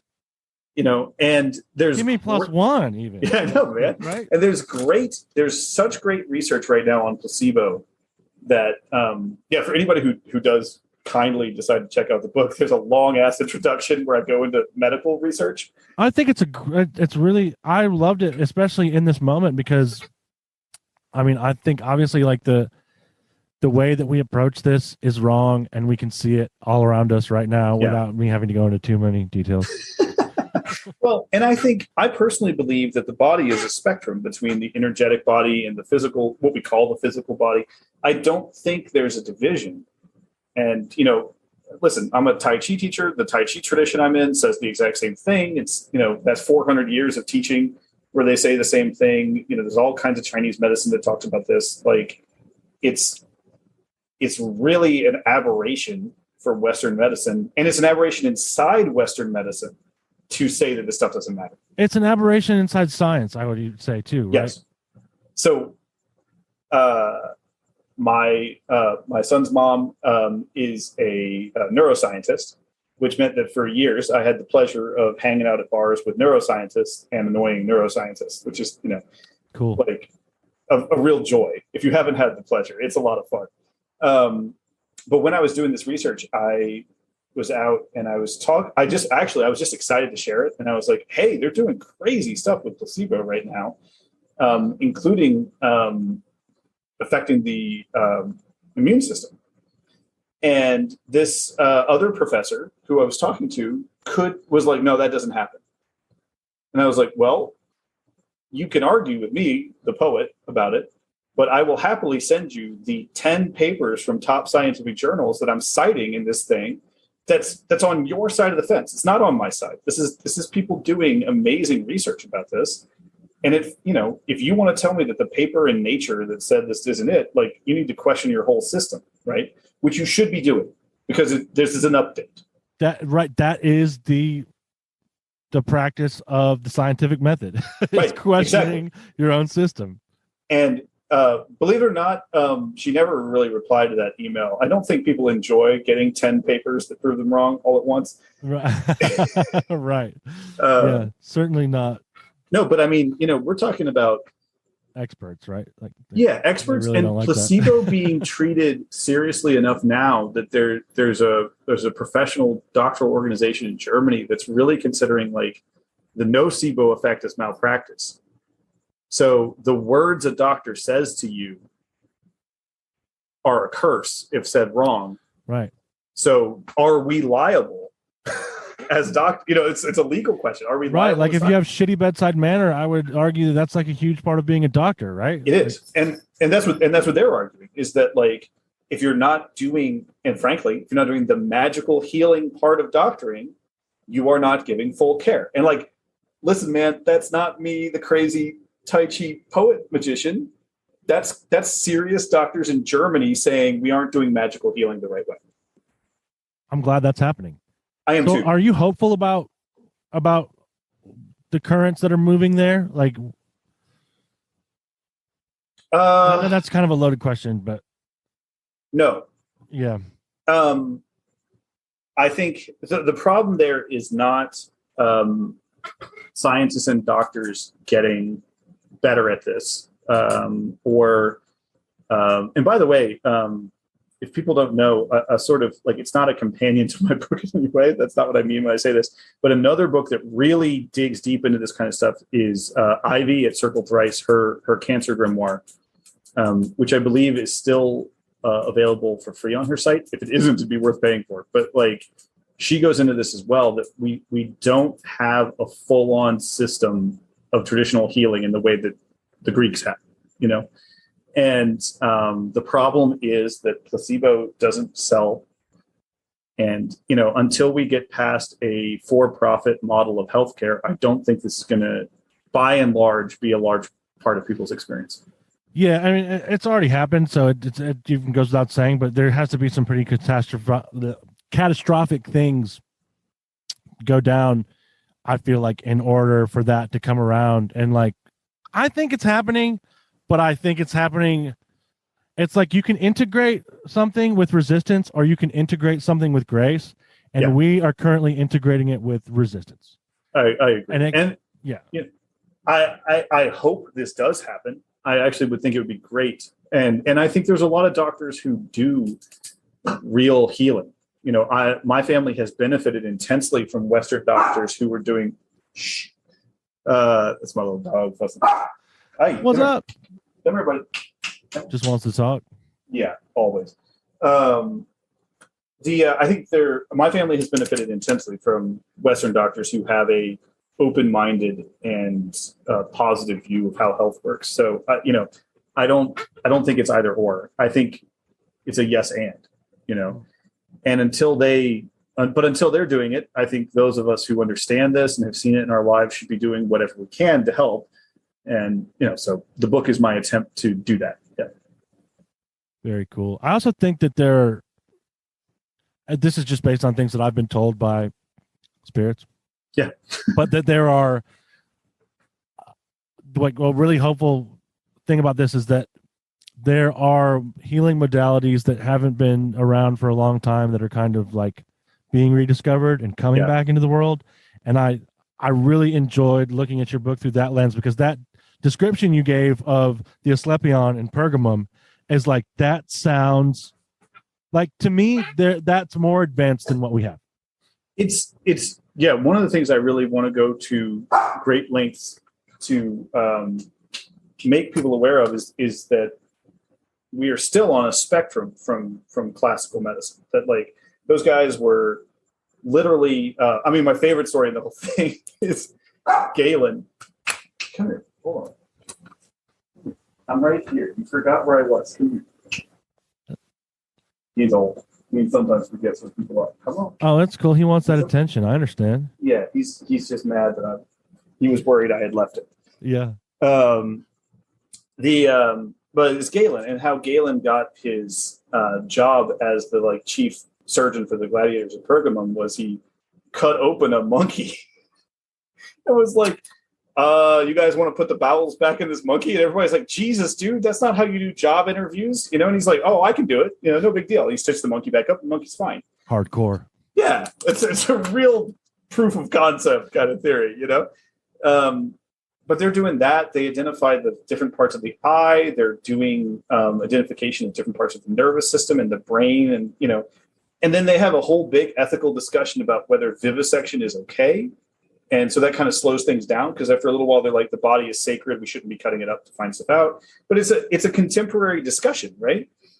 And those guys would recommend that you go to the Asclepion, so go to the temple, and you are cleansed. You're given clean clothing. You're given a consultation with effectively a dietitian.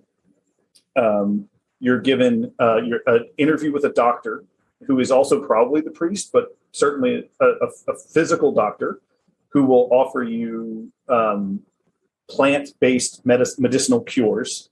You're often prescribed some kind of exercise or pilgrimage or change of lifestyle in that sense. And then you're given time to go and sleep and dream in the room that's set up for that. And hopefully the god will then communicate to you in a dream what you need. And then you come back to the priest and he tells you what the dream means, and he sort of signs off on the whole thing.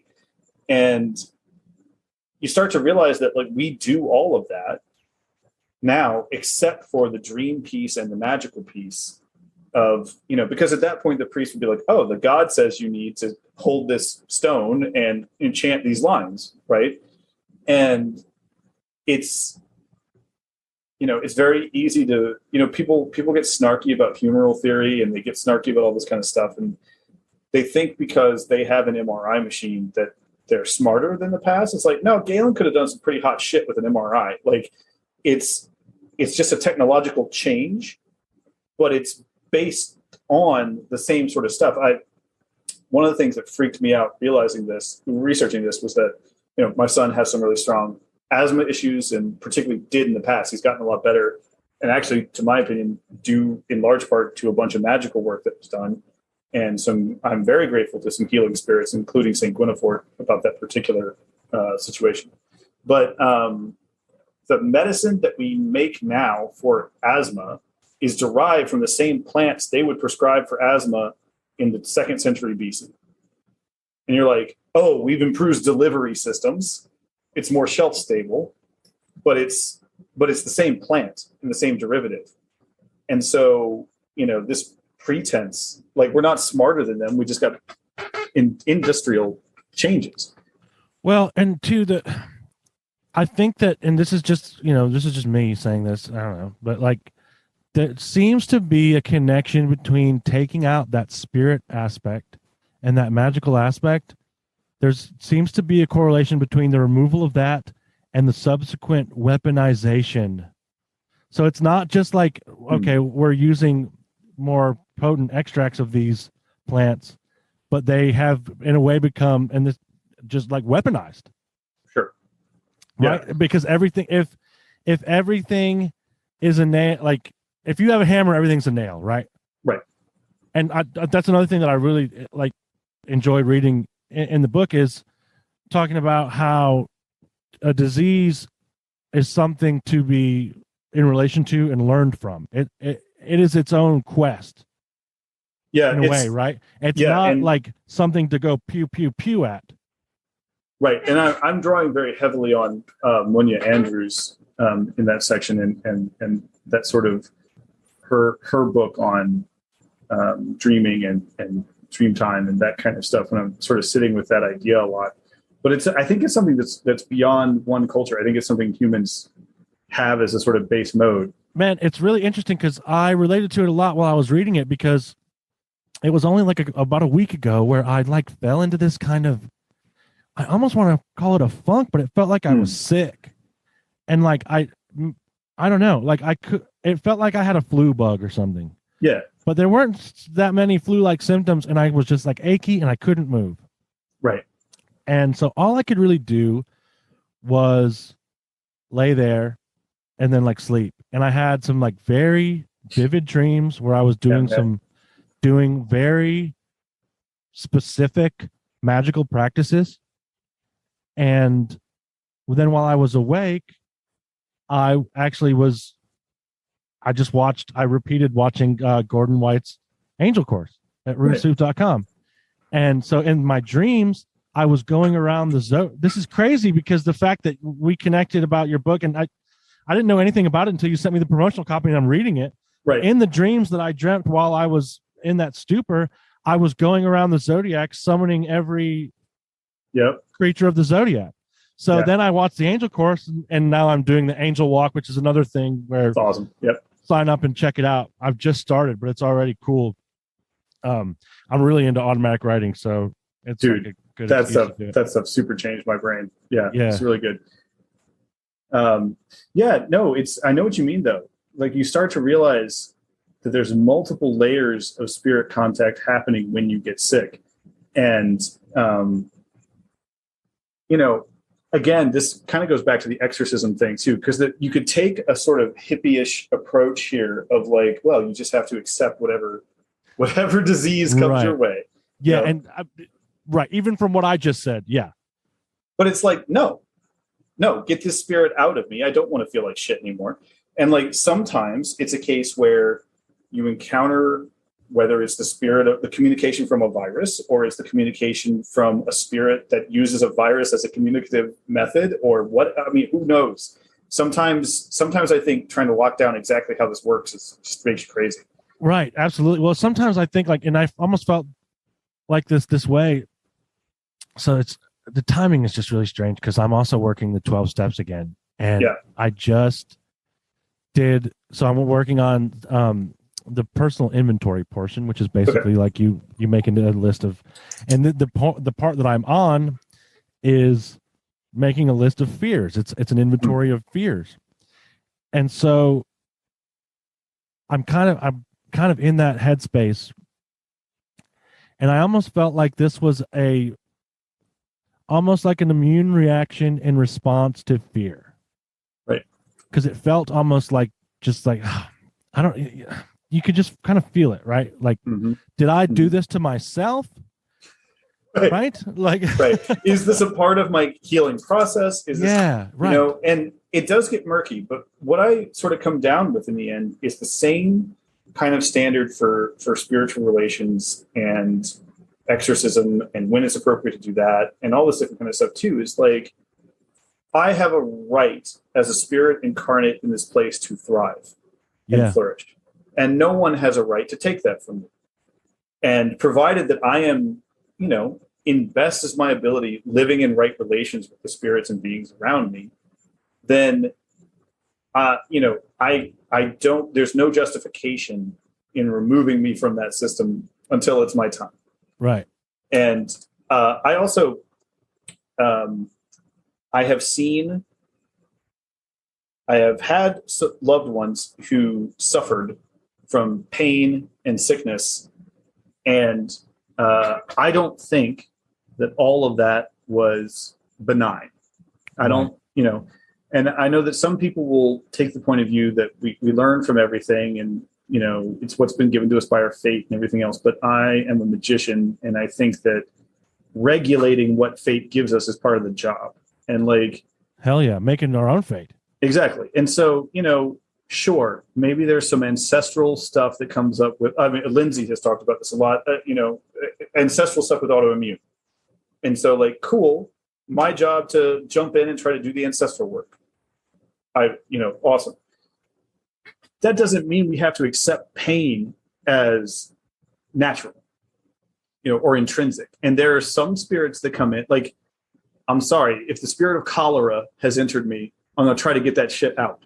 Yeah, be gone. Yeah, because that dude does not play the game right. Now, on the other hand, I've had flus where sitting with what was happening and resting and drinking water and not overreacting was a good interface, and it was a useful understanding. And, and I think it's the healer's art to kind of know when to react, when not to overreact, Yeah.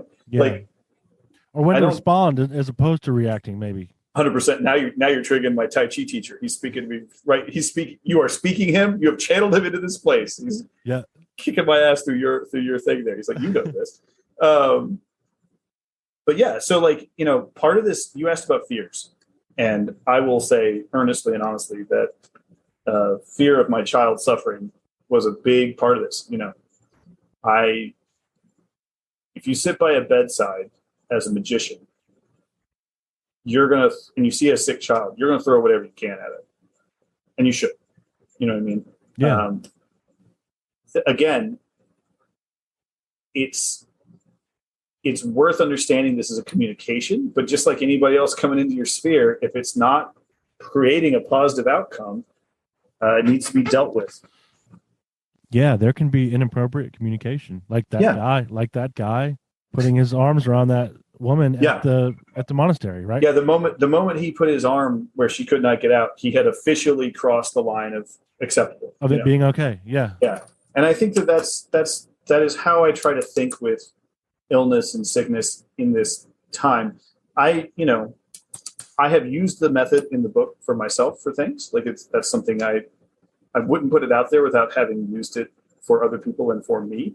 But every time I get a cold, I don't do the invocation for the lungs. You know what I mean? However, when there have been cases where I'm edging into bronchitis and edging into pneumonia, and this, it's starting to get real in a way that's life affecting, then I go to the mat with the spirits. But there's also other spirits, right? Sometimes spirit of ginger is what I need most. Yeah, absolutely. Spirit of chicken soup. Yes. That's a spell, man. Come through, baby. Come through, spirit of chicken soup. We're gonna heal some people later today. There's just something about a good broth that's I think is so magical. And I say this a lot too.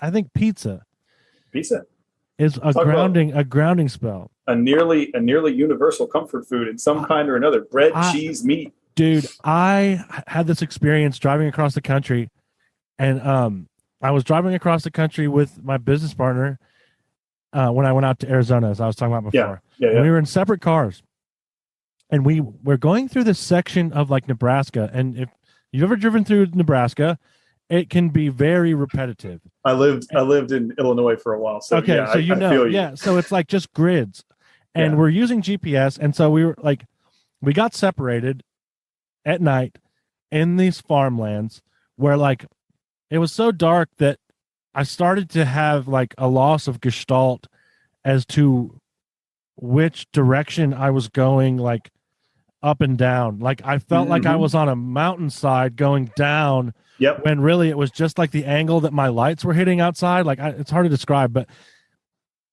he had an experience while we were separated that he saw some something made of light in the middle of the road, like shoot toward his car. I had a couple raccoon encounters where they were like running back, very trickstery, kind of like, hey, you're in the shit now, dude. Yeah. Our GPSs kept, and this is all from comparing notes after we got out, our GPSs kept updating to like faster route. Yes. Yep. You know, and like it was just wild. And like I ran into some people that were broken down, and I kind of like pulled up and asked them if they were okay. Like just like in one of those situations where when you look back, like everything that happened was somehow part of the overall experience. Well, we got out of it, and we had planned to drive all through the night. We got out and finally found a truck stop and met up at it. And they had like hot truck stop pizza. Yeah. And which is not like always the most appetizing sounding combination of words. But in this case, man, it was like eating that piece of pizza was like, oh. Yeah, it's perfect. Yeah. Yeah. I one time out in the mid, and the thing is, people who haven't driven in the Midwest maybe don't get this. It feels like GPS should be easier to work in the Midwest because it's fucking, flat. No, it's weirder. I don't know what's up with that. Yeah, it doesn't. I more than once ended up in the middle of a cornfield, like literally like driving down somebody's back lane, stuck in their cornfield. And like, and it is alien abduction country. Like 100%. I felt like I actually asked this after we got out. I was like, did we get abducted by aliens, dude? Because especially like seeing the raccoons, it made me think of like, oh, animals are screen memories, like for alien abduction type things. Like, there's something.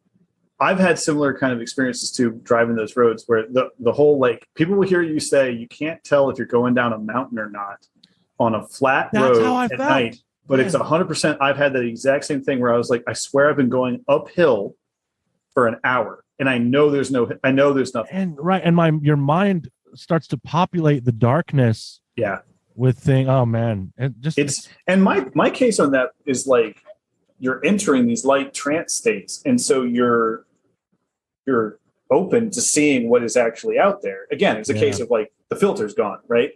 And I don't know the provenance of those spirits. I don't know if it's aliens or fairies or some other land spirit like that's unhappy. I don't know, but the Midwest is full of that stuff. For me. Well, there's a lot of heavy energy, right? Like, have you sat in a cornfield and listened to it? No, but I sat out at the sort of end of the year where the corn was kind of like, again, side note, I love trespassing. I do not recommend it as a practice. It is a good way to get shot. Like this, I've had more guns pulled on me doing this kind of shit than I have in any city ever. But don't necessarily do this. But I walked into a field sort of the end of harvest, and they still had the stalks up and stuff, and just hearing them, the wind moves through, and like you hear voices moving, And I'm like, I don't know how every farmer in this country is not completely insane. Like I don't know. Corn spirit is a big thing too, right? For this whole continent and just like Central America as well. Yeah, it's present and real. And again, I'm not born corn country person. In fact, I was just listening to something the other day that pointed out to me something that I feel like I should have known, that the Appalachian Mountains go under the Atlantic Ocean and are part of the same mountain ranges in Ireland and Norway, and you know what I mean? That whole vibe about that. Yeah. I hadn't either. It felt like it's something I should have picked up at some point in my life. Which is really interesting considering how many kind of similar to fairy. Yeah. Because dude, Appalachian feels like fairy country. Like it is fairy country. It is. And there's the same thing like trolls. A lot of troll imagery, a lot of gnome imagery. Sorry, Brian. Kentucky goblins of various descriptions. Goblins, all that kind of stuff. Oh, wow, that's crazy. But what it made me realize is that that means that for like basically 100,000 years, my family has lived on one side or the between those mountains and the Atlantic Ocean. Oh, that's beautiful. Because when I went out to the Midwest and got over those mountains, I panicked. I could not take the openness. It hurt me. I did not belong there. That makes so much sense because I'm from down here. Like I was born in Michigan, but I've spent most of my life down here at the foothills of the Blue Ridge Mountains. Right. And that is a vibe, man. That is true. Like, yeah, I had almost like, and I wasn't just visiting to go skiing or something. I was moving out there. mm-hmm. And so there was a period in this, I relate to that so much. There was a period in this drive out there, which is the same story with us driving through those fields. Yeah. Where I had sort of a terror. I did too. I had my first full-on panic attack driving around in Illinois, and I didn't know what to do about it. I also wasn't that old, and I was in pretty good shape. You know what I mean? I was like, yeah, I'm not. Why is my blood pressure skyrocketing? And why am I just like, I had to pull over the car, get out, everything else. And something about that land, we were not compatible in a way that was more true than any other place I've ever been. That's so fascinating. That makes me think too, about, there's something I saw in an ancestral medicine session that was like, it was interesting because I wasn't seeing much for this line. And then the facilitator was like, just kind of keep open and see what you can see. And then eventually I saw like a ship crossing the ocean, and I started bawling. Like I was crying, and I could feel like that being disconnected from the land spirits that you've been like one with for generations. I could feel that. Yeah. Really just potent, powerful. It's a real thing. And, I believe there's a real project for, white folks and people who came over here in a settler culture to really sort of sit down and not undo necessarily, but like try to get beyond that, to try to, get in touch with the land in the best way we can and to form these right relations that we haven't been doing. Robin Wall Kimmerer talks about that in Braiding Sweetgrass, that like, it's kind of white people's job to figure out how to become local. You know what I mean? Like and just not by mimicking or doing the same thing as the people who were here before, but, trying to be good neighbors. But part of that too is this acknowledgement of a real grief that we've carried with us. And, how many immigrant communities you see addiction, and you see alcoholism in particular. And that's another thing that's actually been weaponized by empire to destroy populations, is like, I don't, and it's weird because it's like, does that happen consciously? Well, I don't know, but there's something about like the foul spirit of empire that has that as its MO. I will actually argue it does happen consciously. Yeah. I think so too, but but I think I can prove this historically. So like one of the most screwed up things I've ever come across were the manuals, and some of this is talked about in the book Trash, a history of sort of white trash folks in America, which is an interesting book. I need to read that because I feel seen. Go ahead. Yeah. Well, she talks about, I can't remember the author's name at the moment, apologies, but she talks about how literally the rich people in England were like, okay, so the first group we're going to send over, they're going to die and be compost they're literally garbage we're going to throw in the ground. Yeah, just throw them at the wall and see what sticks. Exactly.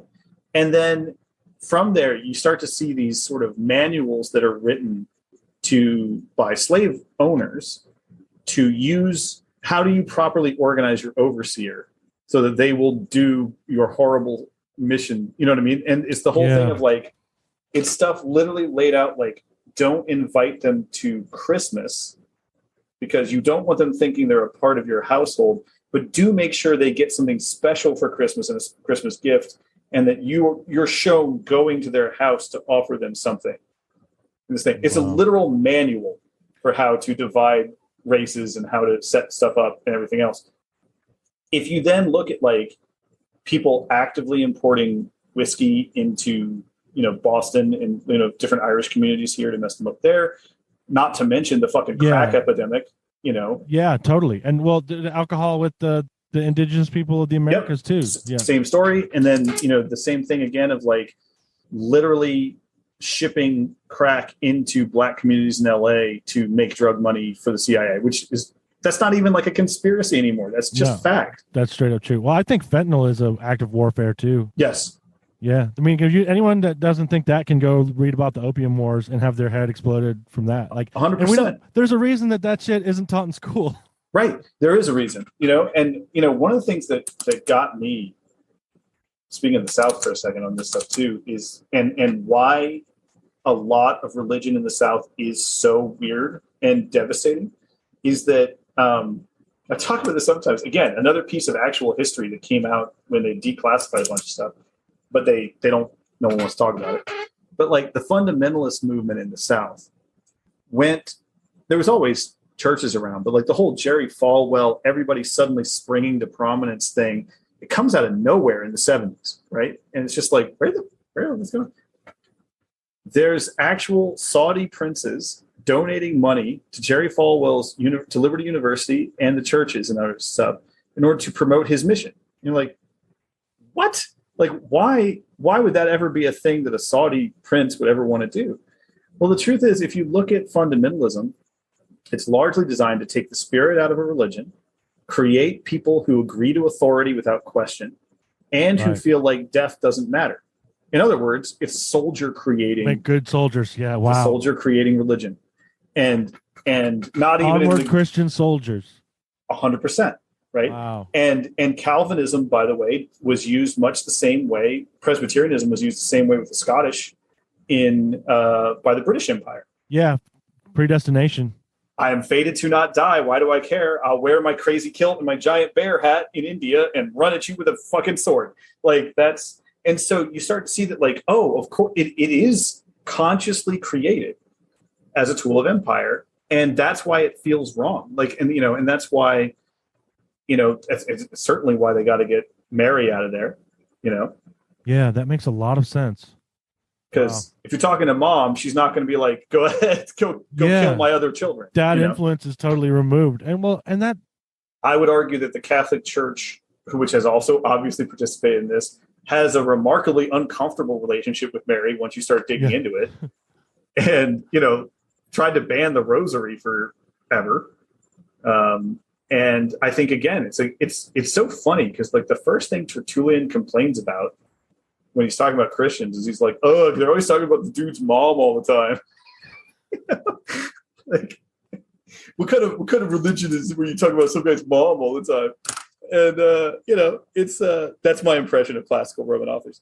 They're all I have plenty of problems with them from the study of Gnosticism too, right? Like, oh man, they're all assholes. But like it's but I think that it is something.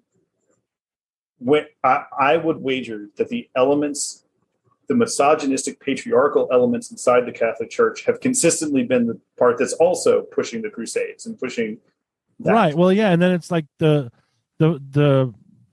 poor folk that are seeing Mary, right? And like I mean, generally, I don't know enough to say that 100%, but it seems to me like that's an undercurrent that moves up despite the Catholic Church, and they just kind of have to be like, yeah, let them do it. It feels that way to me too. And like and you again, look at like Santa Muerte is attempted to be. I mean, they've banned that in the Catholic Church, right? I mean, she's not allowed. Not part of it at all, right? No. She's total folk. That's folk. Yeah. Yeah, folk Mexican saint. Quote unquote folk. Yeah, whatever that means. What real people do?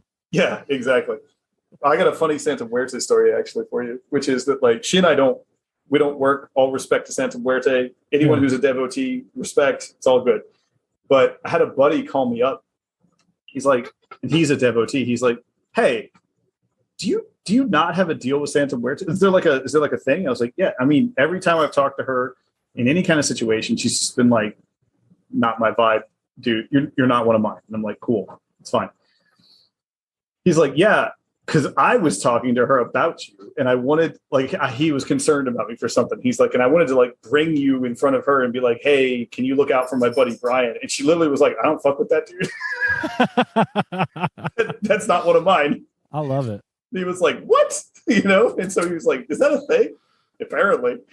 Apparently. Again, lots of respect to the Holy Death. Let her do her thing. But that's cool, man. she's not into me. Oh man. Well, you have to go at 7:30. I do. I got to hustle in a couple minutes here. I was going to say, man, we can stop there. Sure. I hope I've said something that's comprehensible. Dude, it's been great talking to you, man. I really appreciate you coming on. And just everything. Do you want to tell people where they can find you? Oh, yeah. You can find me at wilkinsbrian.com, where I have some information about readings and classes and stuff that I occasionally do. It's a little out of date at the moment, but I'm trying to fix that. And then probably more interestingly or importantly at the moment, you can go to Revelor Press and that's find is that Revelor.press, right? Yes, Revelor.press. It's also available on all places you can get books. So if you're inclined to get it other places, that's totally fine. I just am refusing to name archons and right. Let's not invoke the archons. People can figure that shit out themselves. Yeah, they can do it on their own. Yeah, but and again, if it's something that sounds attractive, I hope it can be something good in people's life. It's engaging with these spirits has been a blessing in mine, and I would love for people to have a chance to do the same. And the book is great. I highly recommend it. I'm going to check out that deck too, man. Thank you, buddy. Again, thank you so much for coming on. I hope you have a great rest of your night. You too. I hope you have a great one. Thanks. Right, and listeners, I'm glad to report our first EVP. At the end of the recording with Brian and I found this haunting spectral groan. Ooh. Ooh. Ooh. Wow.